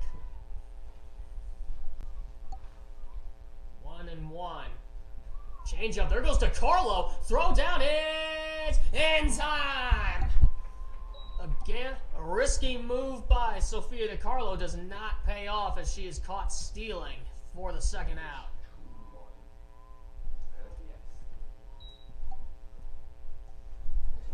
So the count, that's one I haven't seen before. I haven't seen Soph try to steal a bag before, but just couldn't get a good one. As this one's rolled into right field for a base hit past a diving Taglia as Hannah Dykstra moves to first. Now you've got speed. Now you got speed on first for Lexi Herrick. Grounded into a fielder's choice in her first at bat.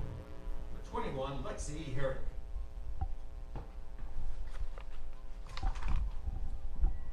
Herrick comes into this game hitting .259 on the year.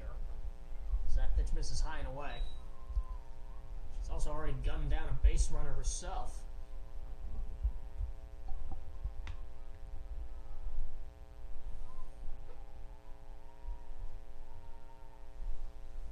That pitch misses down 2-0.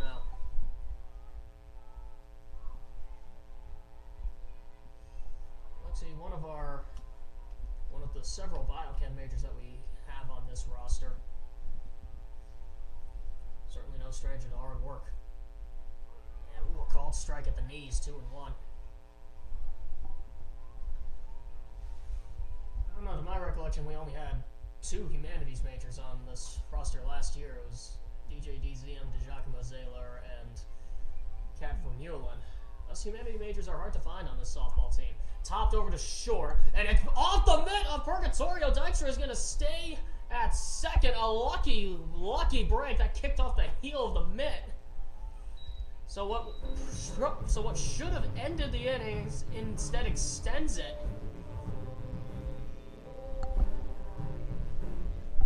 It goes down as an E6. 22, Elise Pender. That'll bring up Elise Pender now. She grounded out to third in her first AB. Now with runners on first and second as that first pitch misses in the dirt for ball one. It looked like that ball might have taken a funky hop right at the last second. It looked like Purgatorio had it lined up really well, and it just kicked up off the heel of the mitt and into center field. And there's a called strike. Evens the count at 1-1.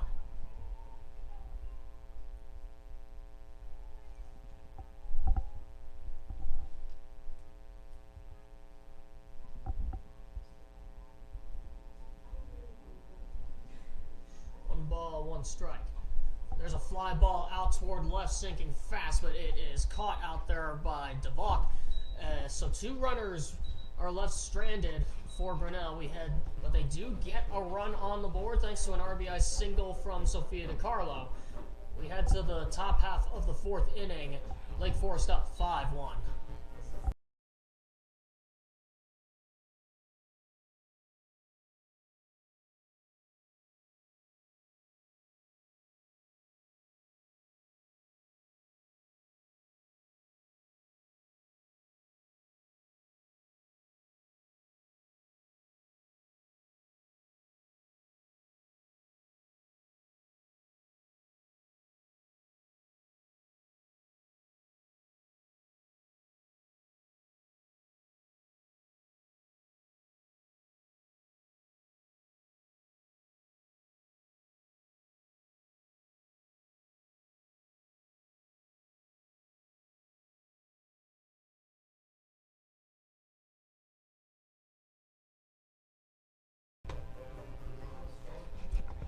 Top half of the fourth inning now for Lake Forest as Leah Taglia will stand in. She led off the top half of the second inning as well. She went down on strikes her first AB, looking to put the pressure on this Grinnell defense early.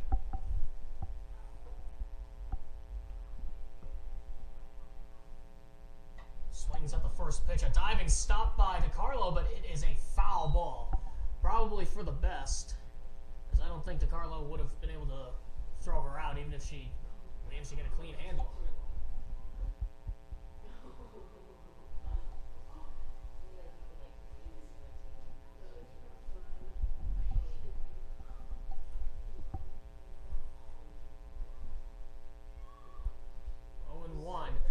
Line foul down the left field line, just barely.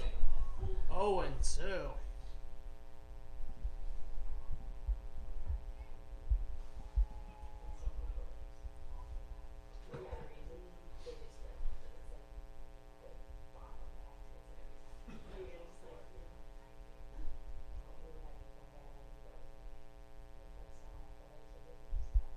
Here's the 0-2. Oh, excuse me, check swing, but that's fouled off over to the first base dugout.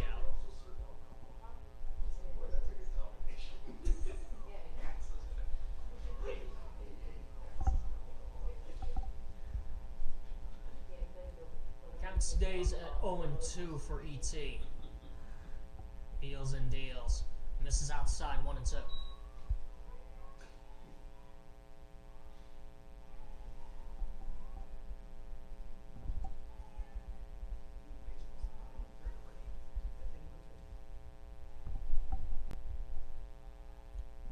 Two now. Swing and a miss. Struck him out. This one's swinging. Second strikeout for ET.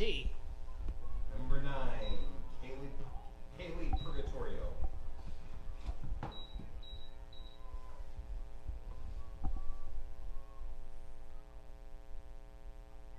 So that'll bring up Kaylee Purgatorio. Having a great season.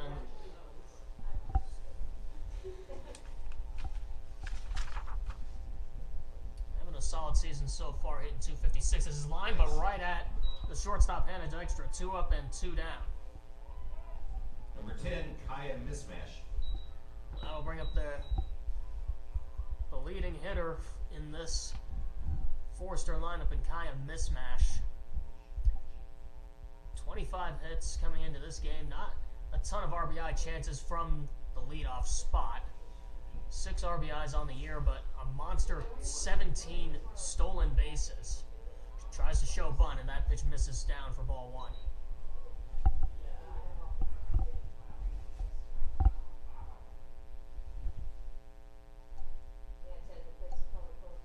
Oh, did it?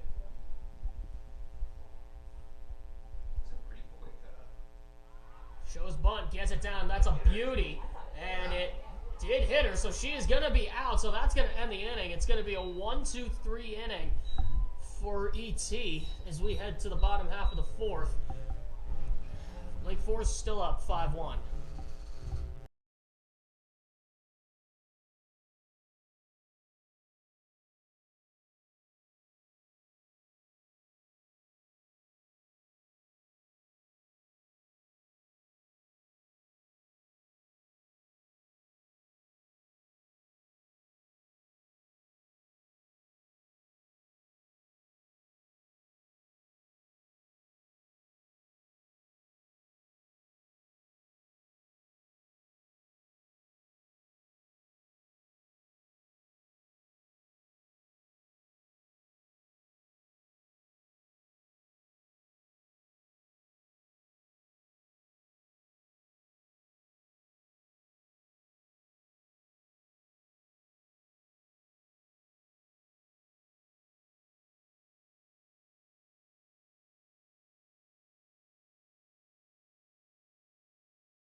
Bottom half of the 4th inning now. 7-8-9 due up for Grinnell. Starts with Leanna Guerra, who is 0 for 1 today. Grounded out to the third baseman, number 10, Dempsey, Leanna Guerra. in her first at bat. Looking to stay hot. She's the only, as it stands, the only member of this Grinnell team to have been awarded Conference Position Player of the Week. And there's a called strike over the outer edge.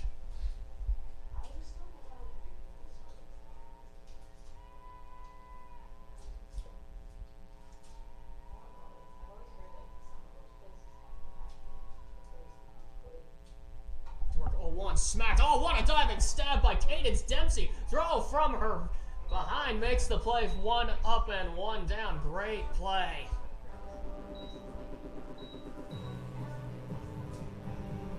Garrett hit that one on the screws, but unfortunately she hit it right at Cadence Dempsey, and not a ton gets past her.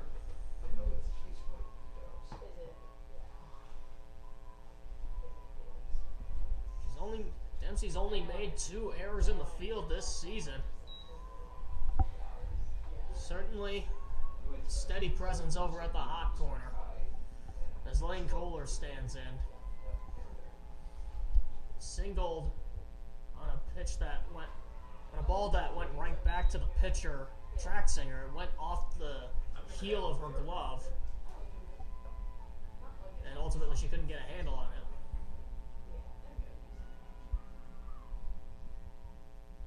1-1, good take upstairs.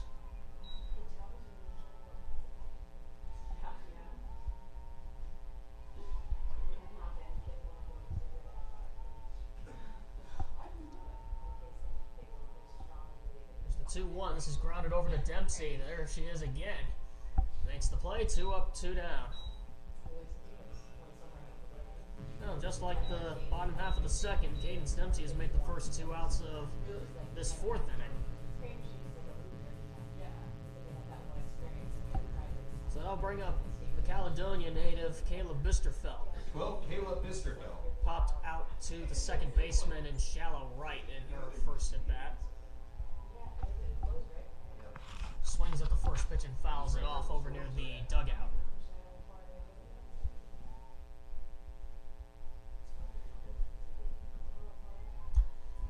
KB looking to get things turned around, hitting .209 this season.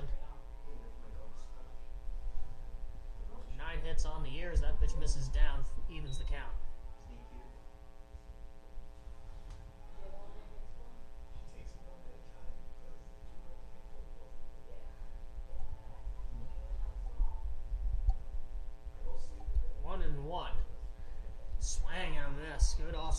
pitch there. Space heaters. They are. It's great. 1 and 2. Because we had ours in the box, they always slept with us. Both teams sporting their black unis today. Lake Forest has those all red socks though. 1-2 pitch slings that one upstairs to even the count. Bit strange seeing both teams wearing the same color, but we'll work with it.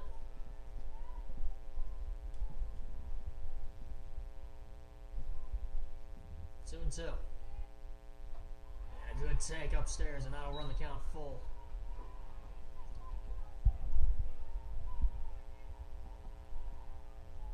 Gotta look for the small victories in such a skid as this. At least they're getting in good quality at bats. 3-2, grounded, foul down the third baseline. We'll do it again.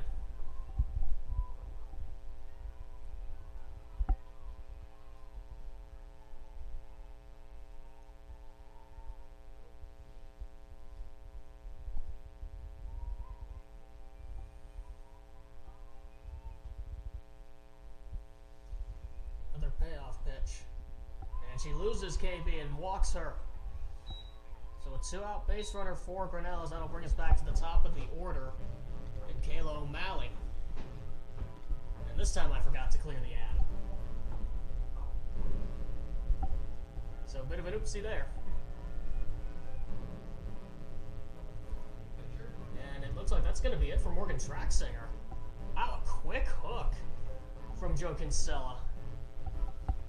So we're going to take a step aside here, let this new pitcher warm up, and we'll be right back here on the GCSN.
Number 13, Kayla O'Malley.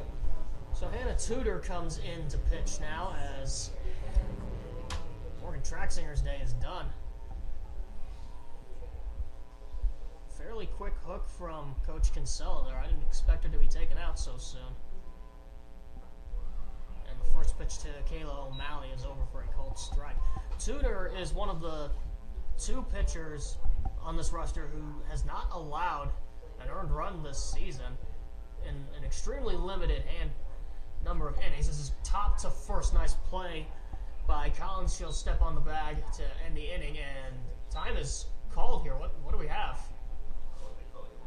And it might have been an illegal pitch, so I don't know if this inning is over just yet.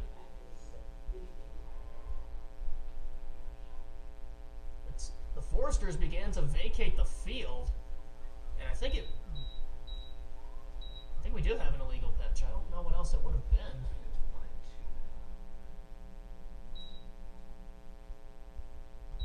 As head coach Joe Kinsella is getting an explanation.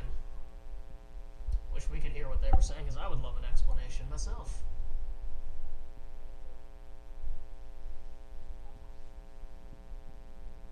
So regardless of the outcome, the inning is not over.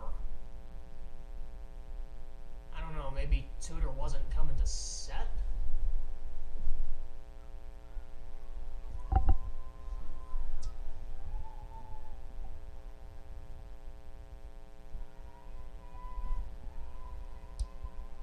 Strange, so it is 1-1.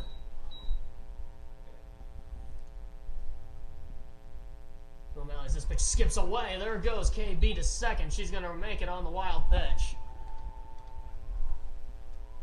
And another run is in scoring position with 2 outs. And Tudor working fast. This is only her 4th appearance of the season. She's worked out of the bullpen in all 3 of those previous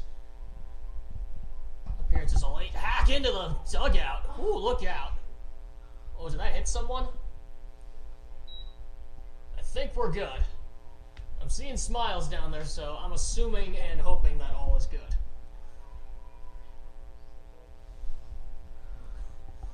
Two and two the count now. This one's lined right at the second baseman, Taglia, so that'll put an end to the inning. Grinnell strands a runner in scoring position as we head to the top half of the 5th inning. Lake Forest up 5-1.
Number 13, Cadence Dempsey.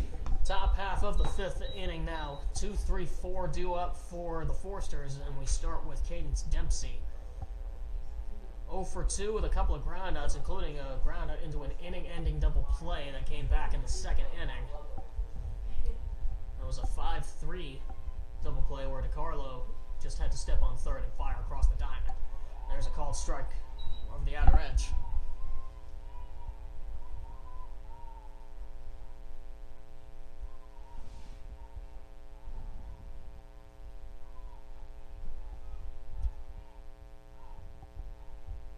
One to Dempsey looked like she got locked up there 0-2. Got buckled on that changeup.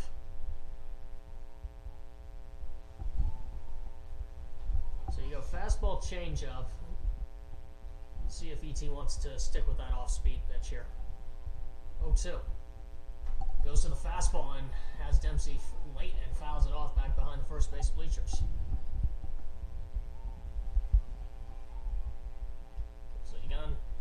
So you sped her up, slowed her down, and sped her up again. That pitch was up in the zone, so we'll see where ET wants to go here. Goes down on the ground, knocked down by DiCarlo, fires to first, and it is not in time. DiCarlo took a little too much time trying to get that one over to first. Number 30, Kelly Collins. And the leadoff hitter is on. And it goes down as an E5. DiCarlo had a chance to throw out Dempsey, but just couldn't gather the ball. Or it almost looked like she took a little too much time.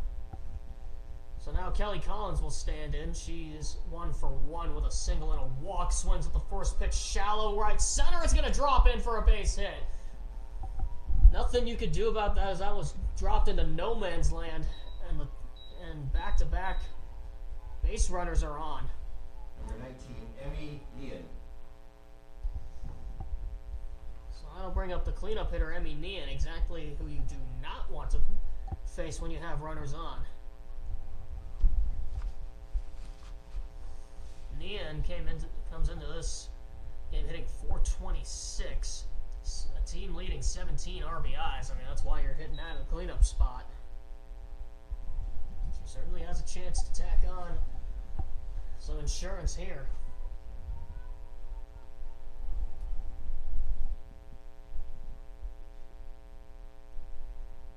1-0 misses down and away, 2-0.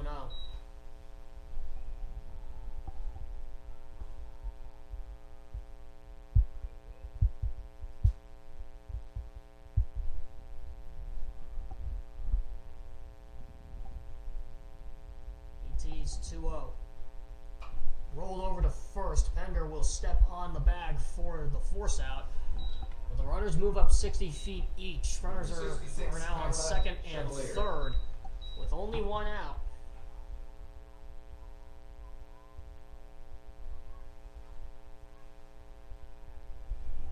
And I'll bring up Kyla Chevalier.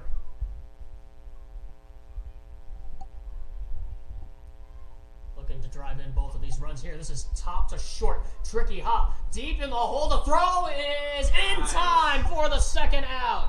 The run does score, but Dykstra pegs Chevalier at first. Great play by Hannah Dykstra. 2 down. Number 5. It does go down as an RBI ground out. And the lead is 6-1. I'll bring up Cheyenne Pelletier. She's 1 for 2 with a single. Rounded one up the middle.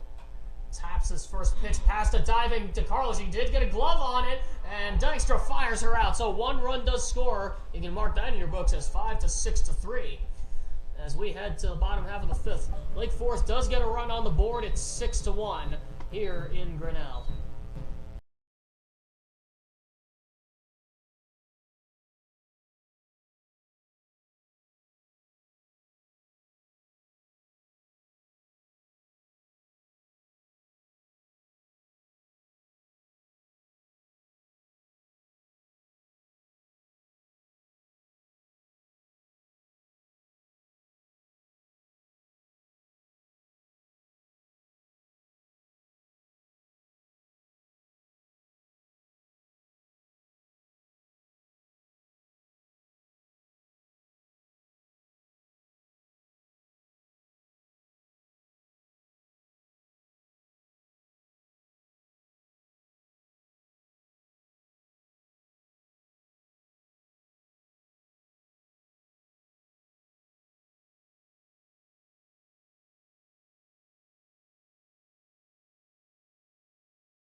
Bottom half of the 5th inning due up now. It's 2, 3, 4 in the middle of the GC order.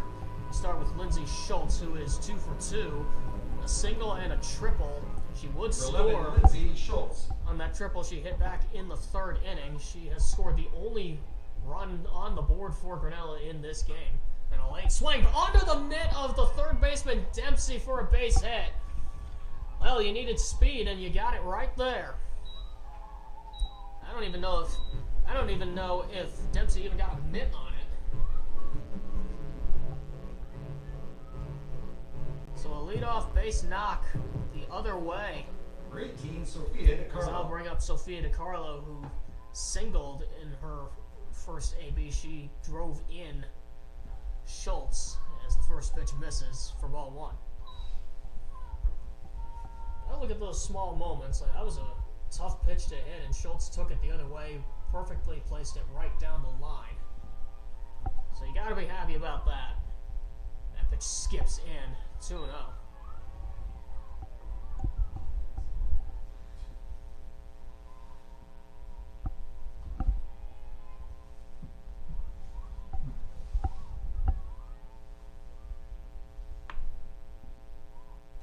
Jam shot into center. Oh, it's in and out of the middle of the second baseman. Taglia had it for a brief second, and she might have had the wind knocked out of her. Man, that was a great attempt. She had it in her mitt for a second, but as soon as she hit the dirt, the impact, it looked like, almost like a whiplash. Took the ball out of the mitt and tossed it into left center field. Joe Kinsella is out right now, and it looks like she's gonna be okay. Man, what an attempt there. I thought for sure that was gonna drop in for a base hit. And it is a base hit, just not in the way that I thought it would be. Gotta appreciate your players going all out.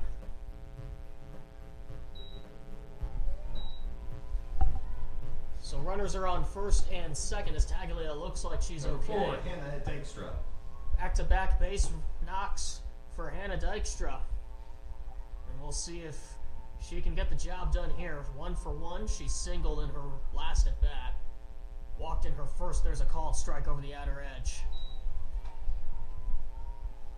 Well, Grinnell has had these moments in the last couple of games where they have threatened to score, but ultimately come up empty. Looking to put some damage on here. This is smack deep to left field. Going back, and it's over the mid of the left fielder. To walk. One run is in. DiCarlo is going to get the green light. Here comes the throw for Purgatorio. She is going to score. Dykstra headed to third. It's a 2 RBI double, and Grinnell is pulled within 3. There you go, Hannah Dykstra. The opposite field power on full display, and it's 6-3.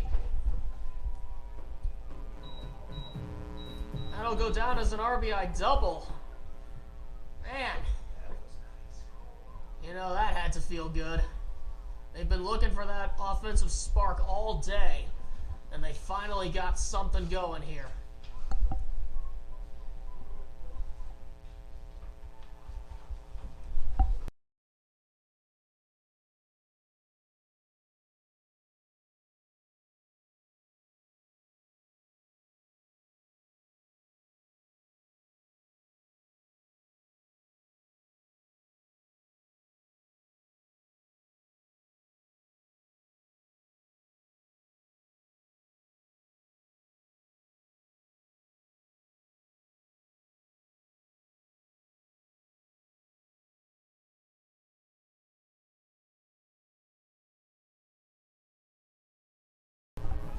Number 21, Lexi Herrick. So after that screaming double to left center, that'll bring up Lexi Herrick. She's 0 for 2. She grounded into a fielder's choice and reached on an error by the shortstop in her last at bat as that pitch misses up for ball 1. But she's got a chance now to drive in another run here. Grinnell finally starting to show some life, what we've been waiting for the last couple of games. Down and in, 2-0.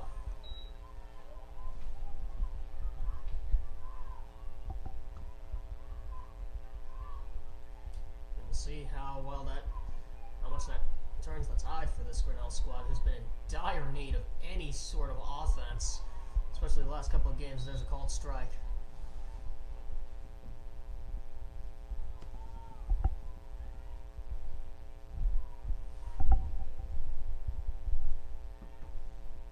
Two and one. Good take upstairs. 3-1.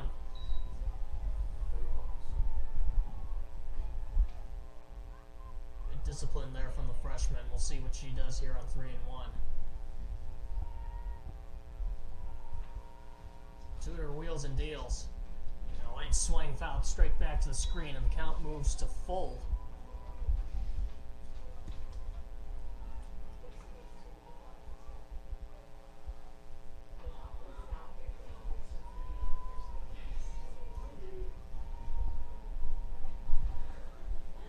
Eric ready. Payoff pitch. Grounded to second. Gobbled up by Taglia. She does throw out Herrick for the first out of the inning, but that's going to drive in the run. It is a 2-run ball game. It is 6-4. An RBI ground out for the freshman. And the bases are now empty for Elise Pender. Number 22, Elise Pender.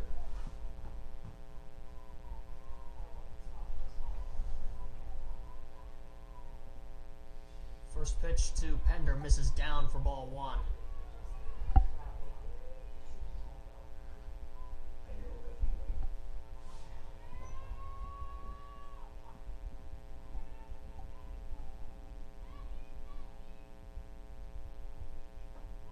This one catches the inside part of the plate for strike 1.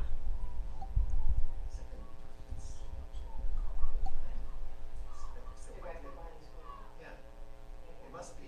If they're like, I know that's what I was thinking. 1-1 now.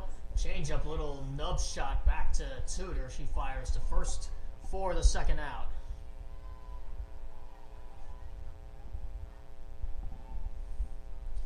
That'll bring up the starting right fielder, Leanna Guerra. Cut a pair of groundouts to third baseman Cadence Dempsey. She's been busy over there at the hot corner today.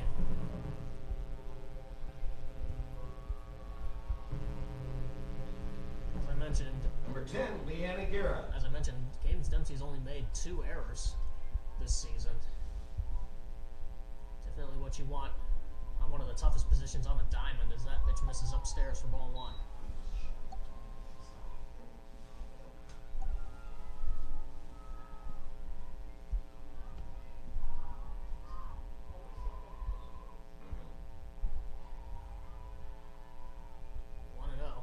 That pitch misses upstairs.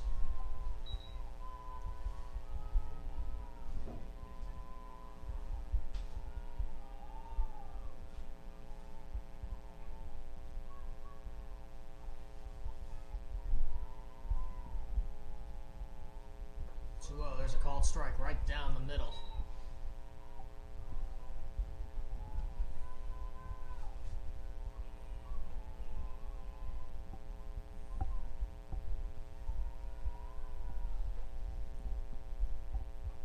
There's a called strike right over the outer edge, and Tudor has brought the count back to even at 2-2.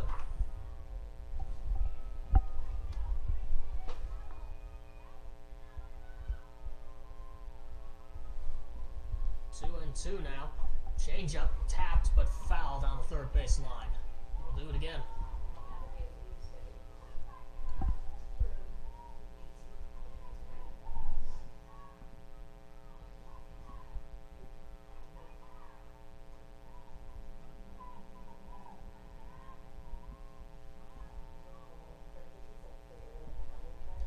Another 2-2. This is poked out towards shallow right center, and it's going to drop in for a base hit. Leanna Guerra extends the inning. A little bloop single into right center, as Grinnell has started to get something going here in the bottom half of the 5th inning. Taglia kept going out, but it was just dropped into that no man's land between the second baseman Taglia and the right fielder Nian. As that'll bring up Lane Kohler, who looks to extend this inning herself. First pitch misses upstairs, ball 1.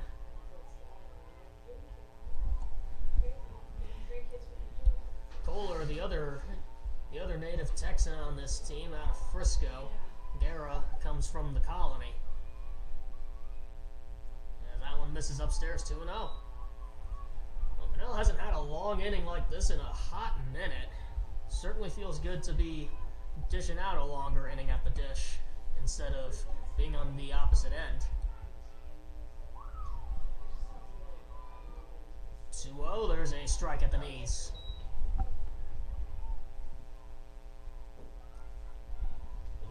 This Grinnell team does not run as much as they did last season when they had a for sure base stealer in Cammy Anson. And that misses up 3-1.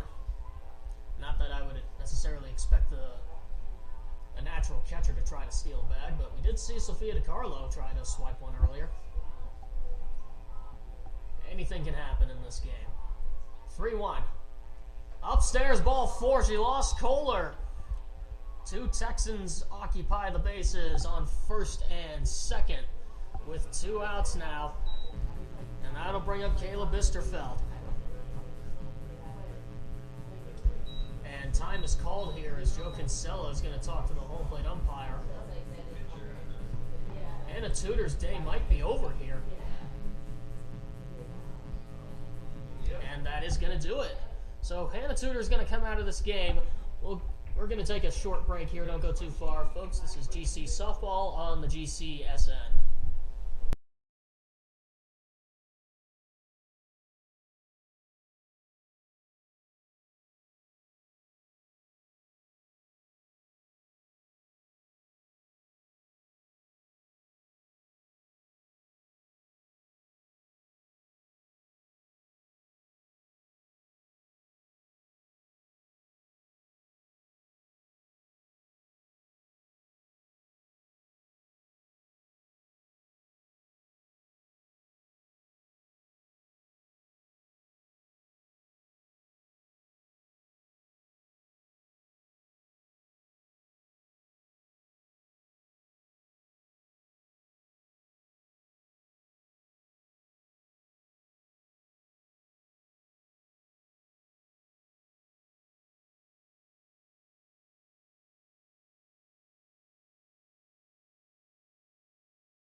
Brooke Chalet is back into the ballgame. She got the win in game 1 in dominating fashion.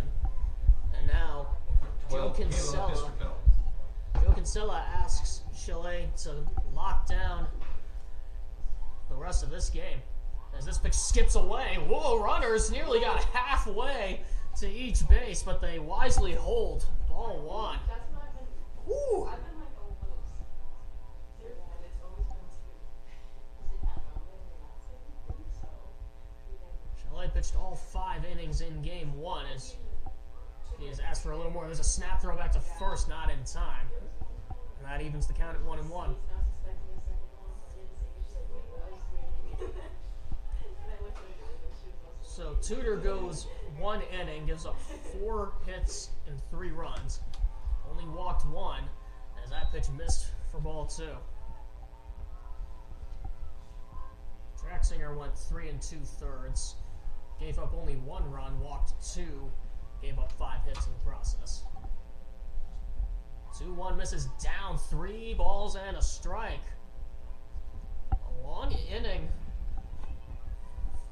for this Forster defense, which has not necessarily been used to giving up an inning like this. As this pitch skips in for ball 4 and the bases are loaded with 2 outs here in the bottom of the 5th. Grinnell looking to make a little noise here. As now we're back to the top of the order. This is the 9th hitter of the inning, and Kayla O'Malley. 13, Kayla O'Malley. She's 0 for 3 today. A pair of brownouts and a line out. You can't try to do too much here. She swings at the first pitch and fouls it right back to the screen. And I know it probably seems like a lot as a hitter right now, but I've said it before that the pressure really is on Brooke Chalet right now.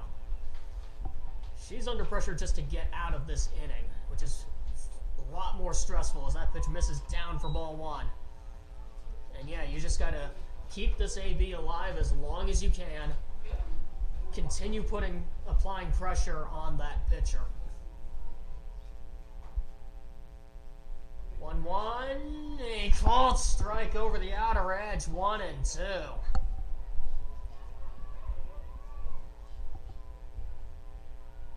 Ball and 2 strikes. Bases loaded, 2 down. Pokes that one foul right over the screen. Bases full of Grinnellians.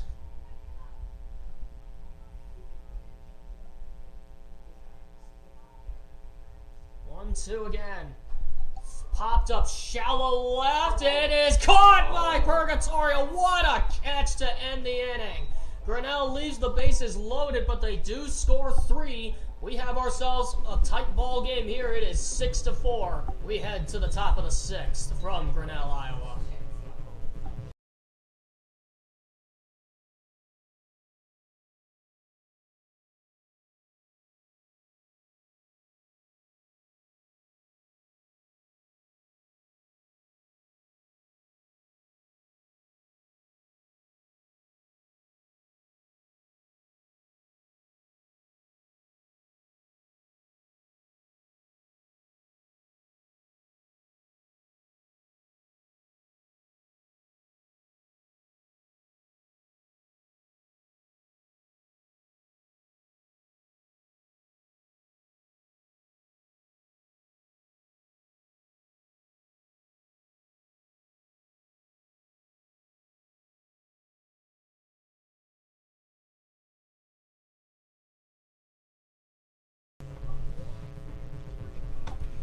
Top half of the 6th inning now.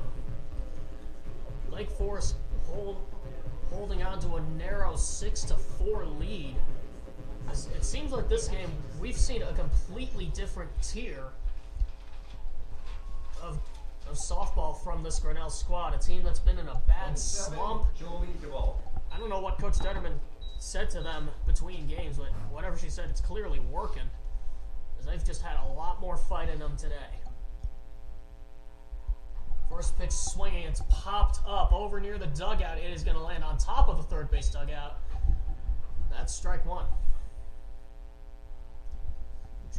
Jolie DeVaux leading it off for the Foresters, hitting out of the 7th spot. Leah Taglia and Kaylee Purgatorio to follow.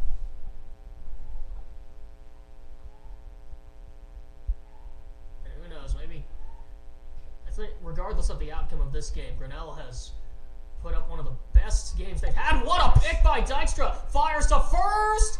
And she got her! On a bang-bang play, 1 down. What a play by Hannah Dykstra. Picked it on a hop, did a full 360, and still managed to fire out a speedy Devon. Number 6, Leah Taglia. As Joe Kinsella is going to have a word with the home plate umpire. I don't know if he's making a substitution. Oh, check that. And Number 8, Paige Ratliff. we do have a substitution. It's going to be Paige Ratliff hitting for Leah Taglia.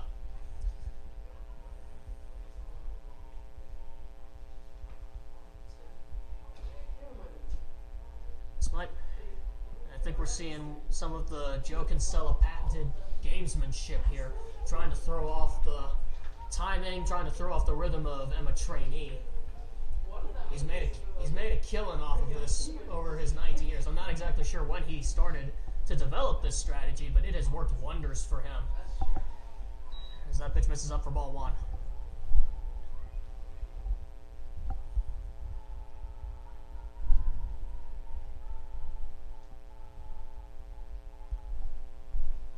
First offensive substitution of this game. As that pitch misses, I don't know where, for ball 2.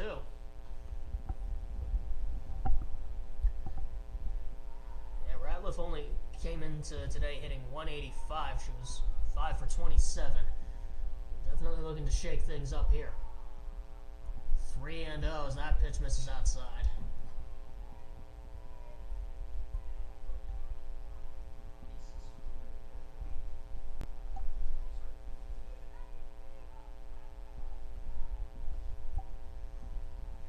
Can't lose her here. 3-0. And, ooh, a called strike. Looked like it might have been a little down, but ET's not going to argue with that one. 3-1.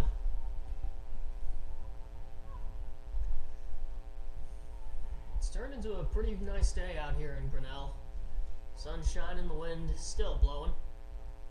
And ball 4, that's somehow missed outside. And a 1-out base runner. So that'll bring up Kaylee Purgatorio. She's 1 for 2 with a single. That came back in the 2nd inning. Purgatorio, another player with plenty of pop in her bat, as she hit a walk-off grand slam against Carthage back on March 22nd. As that pitch misses outside for ball 1.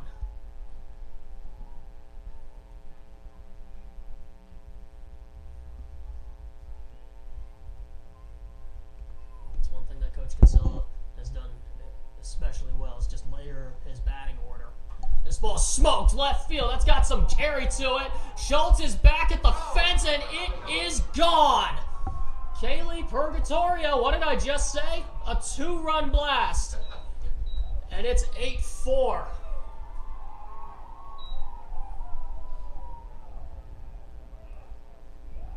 That's her 4th home run of the season. As they get a pair of runs back, it's 8-4. And that is going to do it for ET. A valiant effort as Elise Strom will come into the game. We're going to take a 30-second break. Don't go too far, folks. This is GC Softball on the GCSN.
Mismatch will stand in. How many? They have 10 total. So, new pitcher to tell you about it is Elise Strom, who comes into this game in relief. She's got plenty to deal with here. This is her 11th appearance of the season. 7.24 ERA in 19 and a third innings.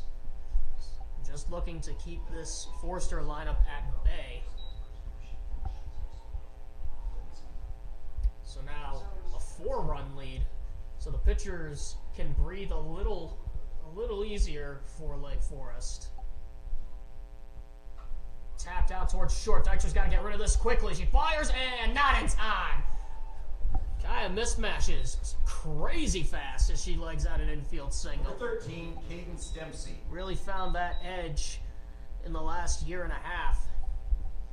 It's one of the things Joe Kinsella noted when we talked about Kaya mismatch before the game. She had crazy raw speed, just needed to find her edge, and she certainly did. With winning Newcomer of the Year and making the first team all-conference in her freshman year. First pitch misses down for ball one. Now you got to worry about a speedster. And I think she's still got 2 more years of eligible play after this. So she's going to be a problem for the conference for a long time. There's a called strike over the outer edge, and a pitch by Strom.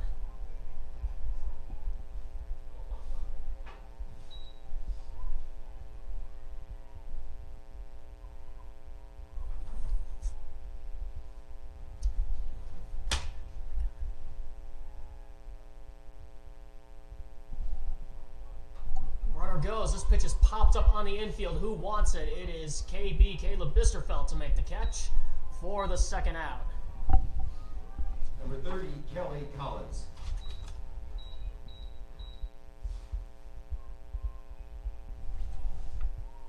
So that'll bring up Kelly Collins.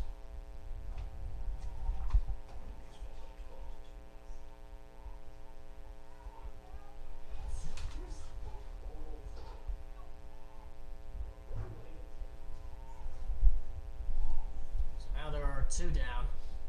There goes the runner. Pitch taken. Throw down is in time. Oh, couldn't quite get the tag down. It was a great effort by Hannah Dykstra.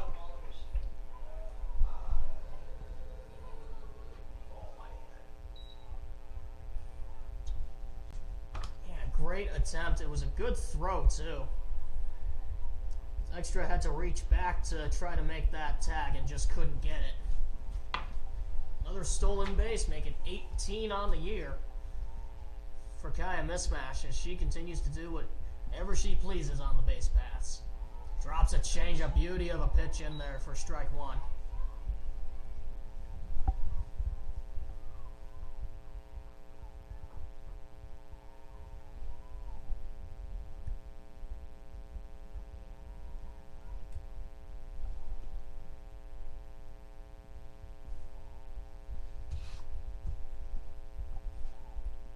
Strom's 1-1. This is upstairs, 2-1.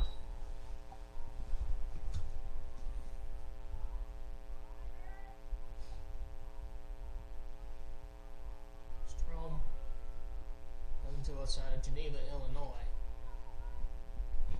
Majoring in chem and mathematics at the moment. 2-1. Rolled over. There's DiCarlo, fires to first, and that'll put an end to the inning. A 2-run shot from Kaylee Purgatorio gets the Forsters another comfy lead. We head to the bottom half of the 6th. Grinnell down 8-4.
sixth. Lindsay Schultz. Now is a couple of defensive changes. We will get to you there.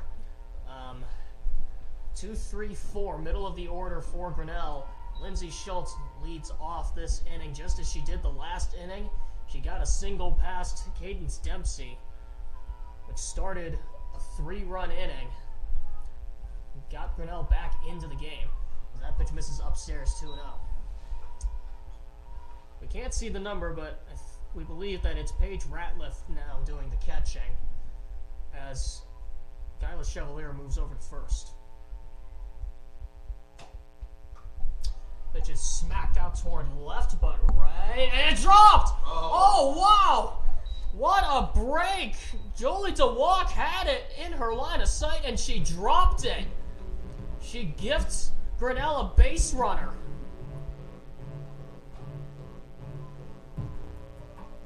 Wow, what should have been the first out of the inning turns into a leadoff base runner. Wow. Oh, yeah. It even looked like she had it in her glove for a second. Number 18, Sophia DeCarlo. So that'll bring up Sophia DeCarlo.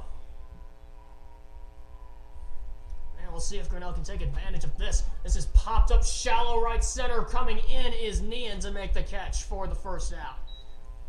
Nice play out there.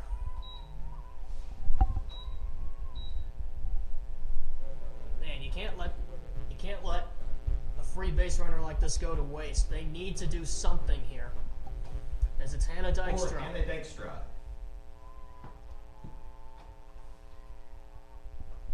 First pitch over for a called strike.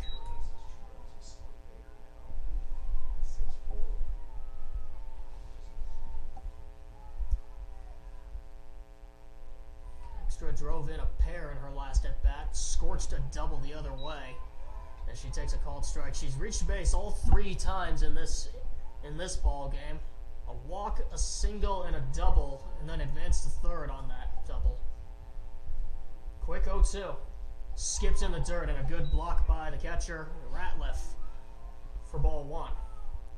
If Ratliff lets that one get away from her, we're talking Schultz standing in scoring position there, so that's a good play by the catcher.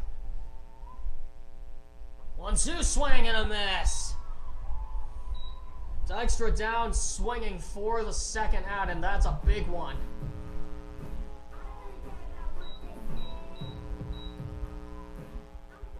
Lexi Herrick. So Chalet picks up her first strikeout. First forced her strikeout of this game as that pitch misses down for ball 1.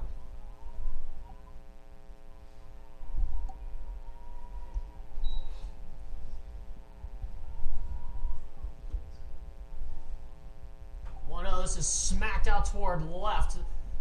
But this time DeWalk will get there. So a quick inning. The error does not affect them as we head to the bottom. As we head to the top of the 7th inning now. Lake Forest still up 8-4.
Now, top half of the 7th inning, it is Emmy Nian leading off, 4, 5, and 6 for the Foresters. And well, Emmy Nian. And well, as it stands, this will be the first full 7-inning game that Grinnell has played since the home opener against Buena Vista. So definitely something to build on going into tomorrow's doubleheader against Beloit. First pitch misses outside for ball one. Nian looked like she was squaring to bunt.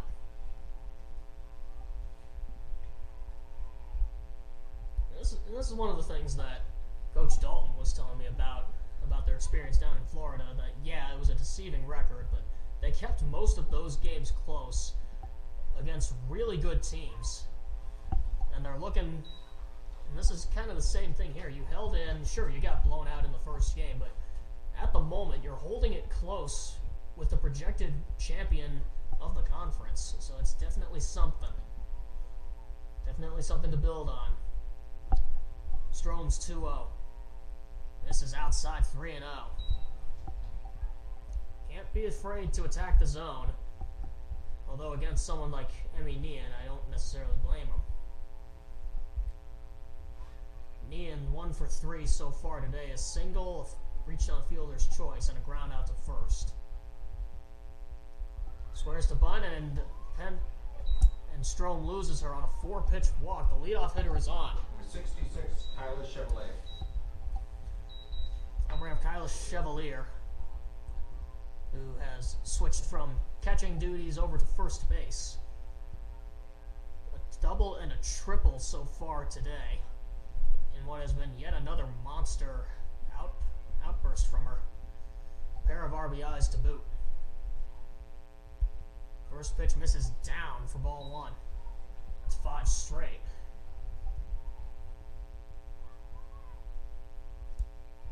You're not trying to play hero right now if you're Elise Strome. You're just trying to keep your opponents at bay.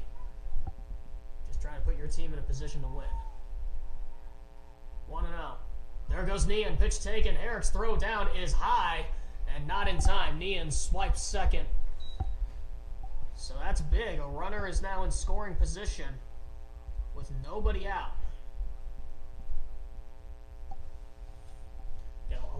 And Coach Detterman is going to make a trip out to the pitching circle, and the infield will converge.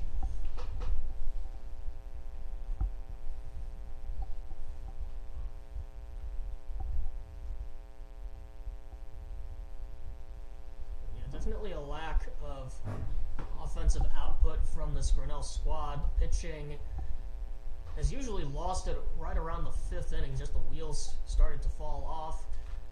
But at least you can come away from Game 2 of this doubleheader with some positives in tow.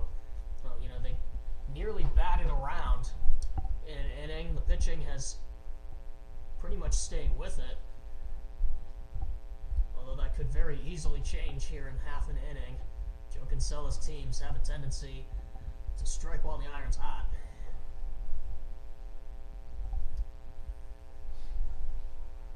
So it's a 2-0 count now to Chevalier. See how this Grinnell defense can respond here.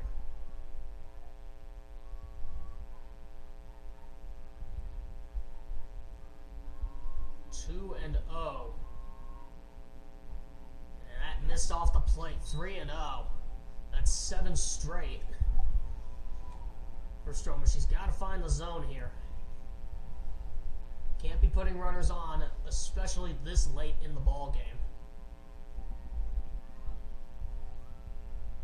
Chevalier ready. 3-0. And drops in a beautiful, it looked almost like a curveball. 3-1. Definitely took something off of it.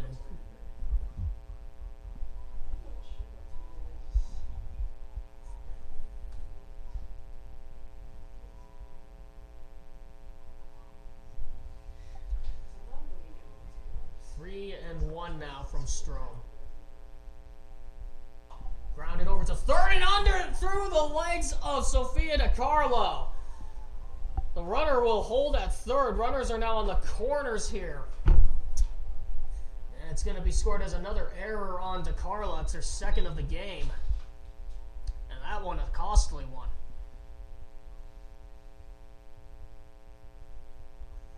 It was smoked, but she definitely should have at least gotten a glove on it.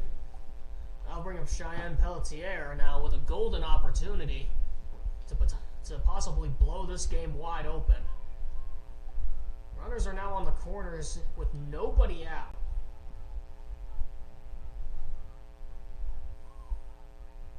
Does have a hit in this game as that pitch missed upstairs for ball one.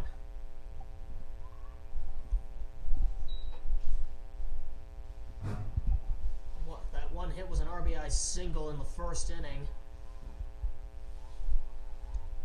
Part of a 4-run onslaught. That pitch skips in, a good block by Eric as Chevalier will make it down to second with no issue whatsoever. And now you got 2 runners in scoring position and a chance to hang double digits on Grinnell for a second consecutive game.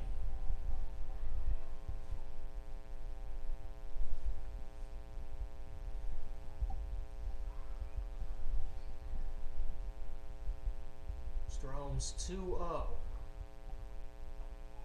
is upstairs, ball 3. And Strome's just having a lot of trouble finding that strike zone right now.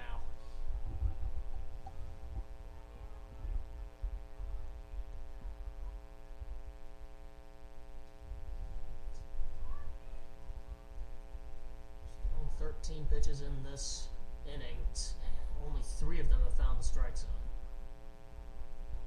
And she loses Pelletier here with another walk. And the bases are loaded with nobody out in the top half of the 7th. 27, Jolie DeVault. And I'll bring up Jolie DeVault. She's 0 for 3.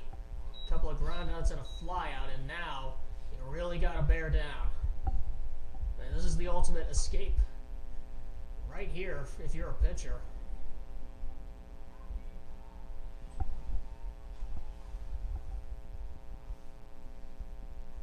First pitch. Swing and a miss. Got the drop to bottom out of the zone. A good pitch. Just got DeVault to swing right through it. And time is called here, and Joe Kinsella might be using another courtesy runner here.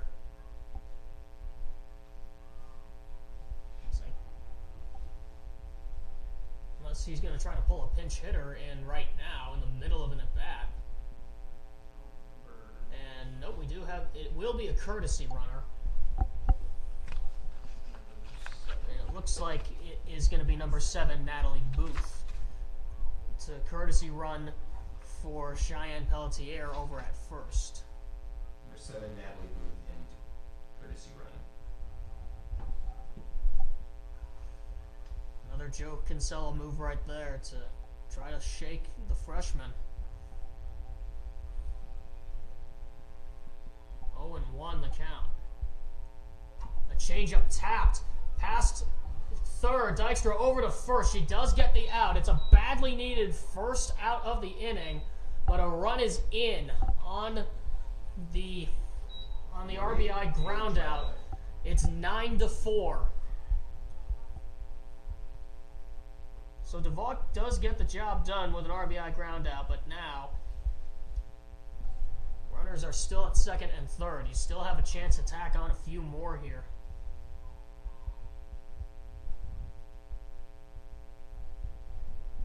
First pitch misses in the dirt for ball 1.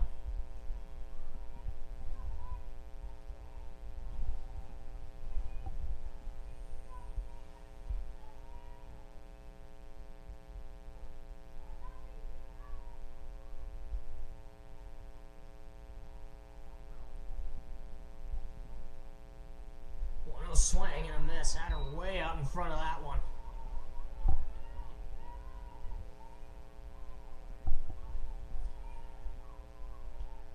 Paige Ratliff entered the game back in the 6th inning. Gets another at bat here. She walked in that first at bat. But later, and she scored on the Kaylee Purgatorio 2-run blast. Topped. What a diving stab by DiCarlo. Fires to first in time. What a play by DiCarlo. 2 down. She's had a couple of errors so far in this game, but not on that one. Number 9, Kaylee Purgatorio. And it was too close for Chevalier to move, and Kaylee Purgatorio will stand in. She's already hit a 2-run blast. So we'll see how Coach Detterman wants her freshman pitcher to attack this shortstop. First pitch. Smacked left field, tailing. It's going to drop fair. 2 runs are going to score. Purgatorio comes through with a 2 RBI double, and it's 11-4, and the lead is 7. Make it 3 RBIs for this ball game for Kaylee Purgatorio. She just jumped on that first pitch. As the game continues to go out of reach of Grinnell.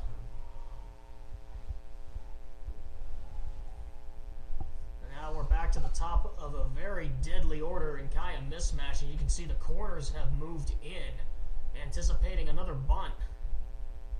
And that pitch misses down for ball 1.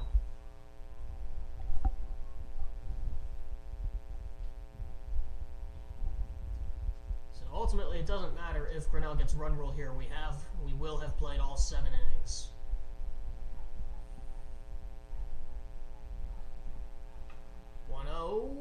Tried to nibble on the outer edge, but failed. 2-0. And the thing about mismatch is that she's not just a slap hitter. She's got plenty of pop in that bat. 11 extra base hits on the year, 8 doubles and 3 triples. She could easily gap it here. And what does she do? She does just that. Left center field, she's got a headed to second. The throw from O'Malley is not in time, and it gets away from Bisterfeld all the way to the fence. It's 12-4 on the RBI double, and mismatch advances to third on the play. Wasn't hit very hard, but it did the job. Wasn't here on it. I wasn't looking. You think there was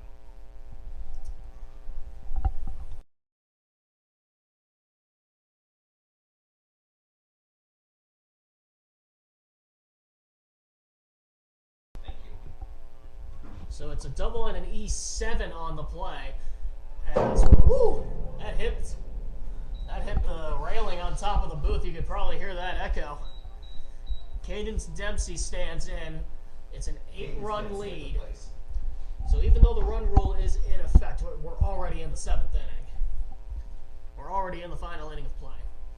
So you still want to limit the damage as much as you can. 4 runs have now scored in this inning as that pitch misses in the dirt. Grinnell had a chance to keep it close, and right now it's just continuously slipping away.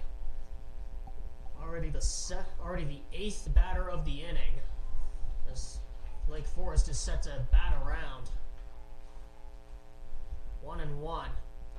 That's upstairs. 2-1.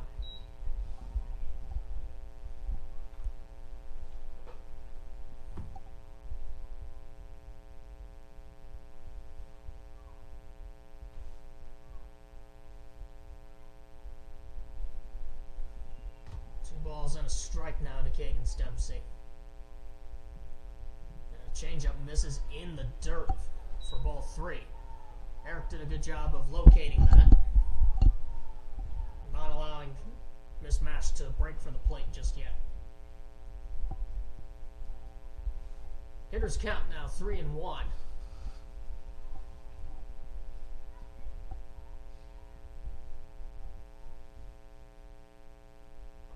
There's a strike.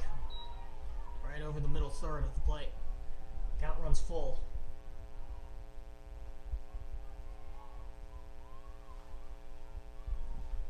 Grinnell's had this kind of an inning in the last 10 games. This time it's the 7th inning eating at him. As this pitch misses in the dirt for ball 4 as Strom loses Dempsey.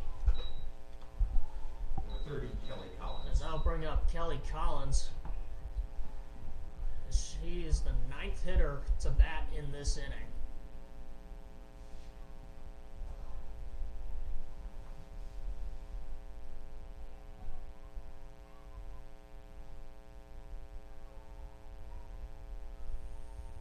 Really just needs Strom to bear down here.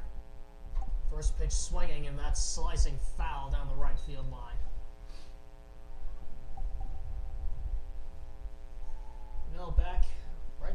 here at the softball complex tomorrow, same times, 1 and 3 p.m. Central Time. I'm not doing conversions for you guys. You can figure out what time the games play in your time zones.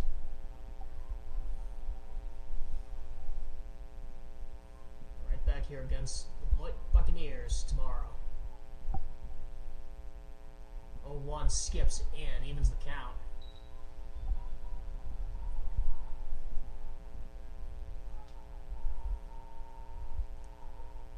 And yeah, the opponents of Grinnell have batted around in the order at least once over the last 10 games.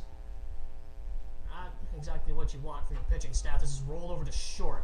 Dykstra will go the long way to first to finally put an end to the inning. 4 more runs are in for the Foresters as we head to the bottom half of the 7th. Last chance for Grinnell. They're down 12-4.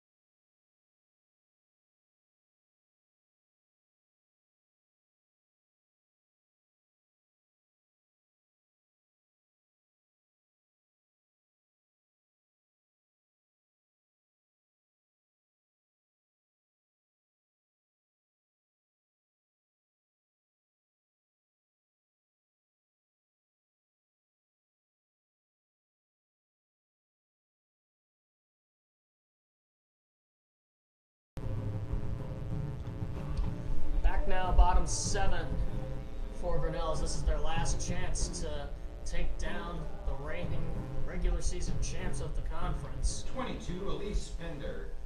Middle and bottom 3rd of the order, Elise Pender leading off. She's 0 for 3. A pair of groundouts and a fly out.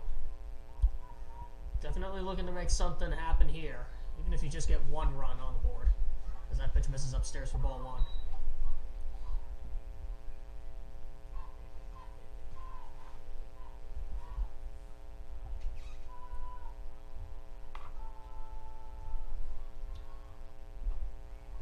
Pitch misses off the plate, 2-0. Well, this Grinnell lineup could not solve Brooke Chalet in game 1, and they have seemingly had some better luck this go around. It is now 3-0.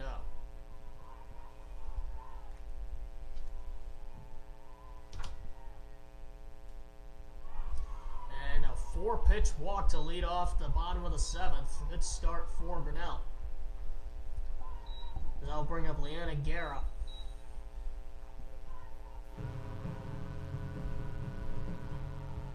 Number 10, Leanna Guerra.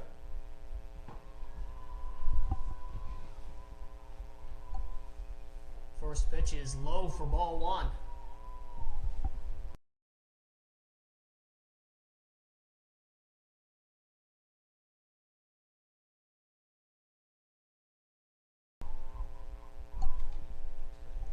Misses upstairs, 2-0.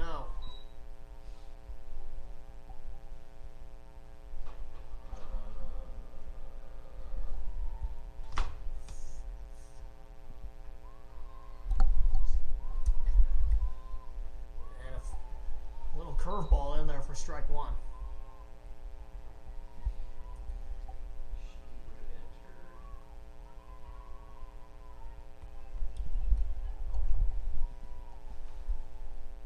One misses upstairs, 3-1 to Guerra.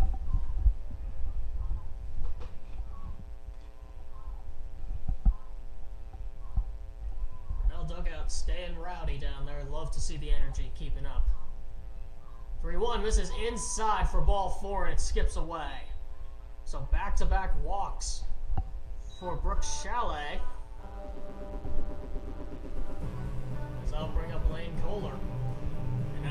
And in the meeting in the circle, as Coach Detterman is coming to talk to the home plate umpire, we might have a substitution.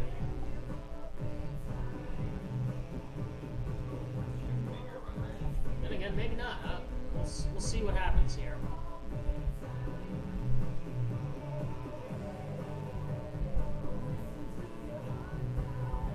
And we are going to have a courtesy runner for Grinnell. It looks like, as Elise Pender is coming out, and Bella Nesbeth is gonna run at second base. Get a little more speed out there. Lane Cooler at the plate. Ella Nesbitt the run at second base. So Lane Kohler in to hit. She's 1 for 2 with a single.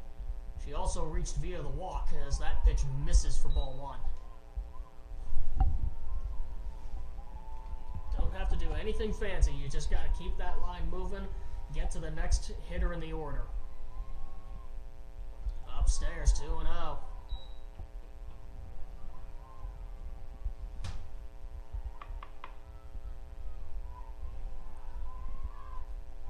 Guerra on first, Nesbeth at second.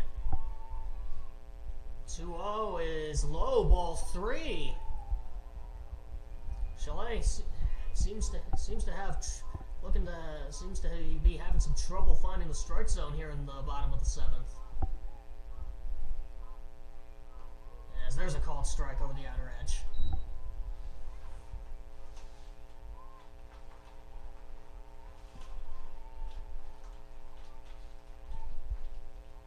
See what she can do here. 3-1. Smacked foul. Back behind the first base dugout. The count runs full.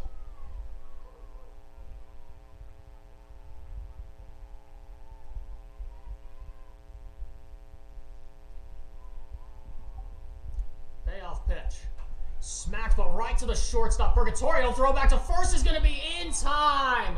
Guerra doubled up. She got too far off the bag, and they're quickly 2 down. Man, that's gotta hurt.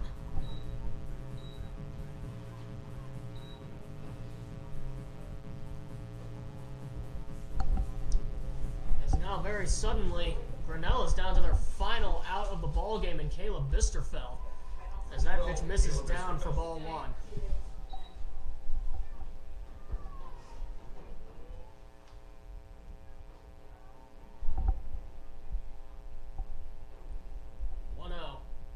Skips in, not too much. It doesn't get away from Ratliff as Nesbeth holds at second.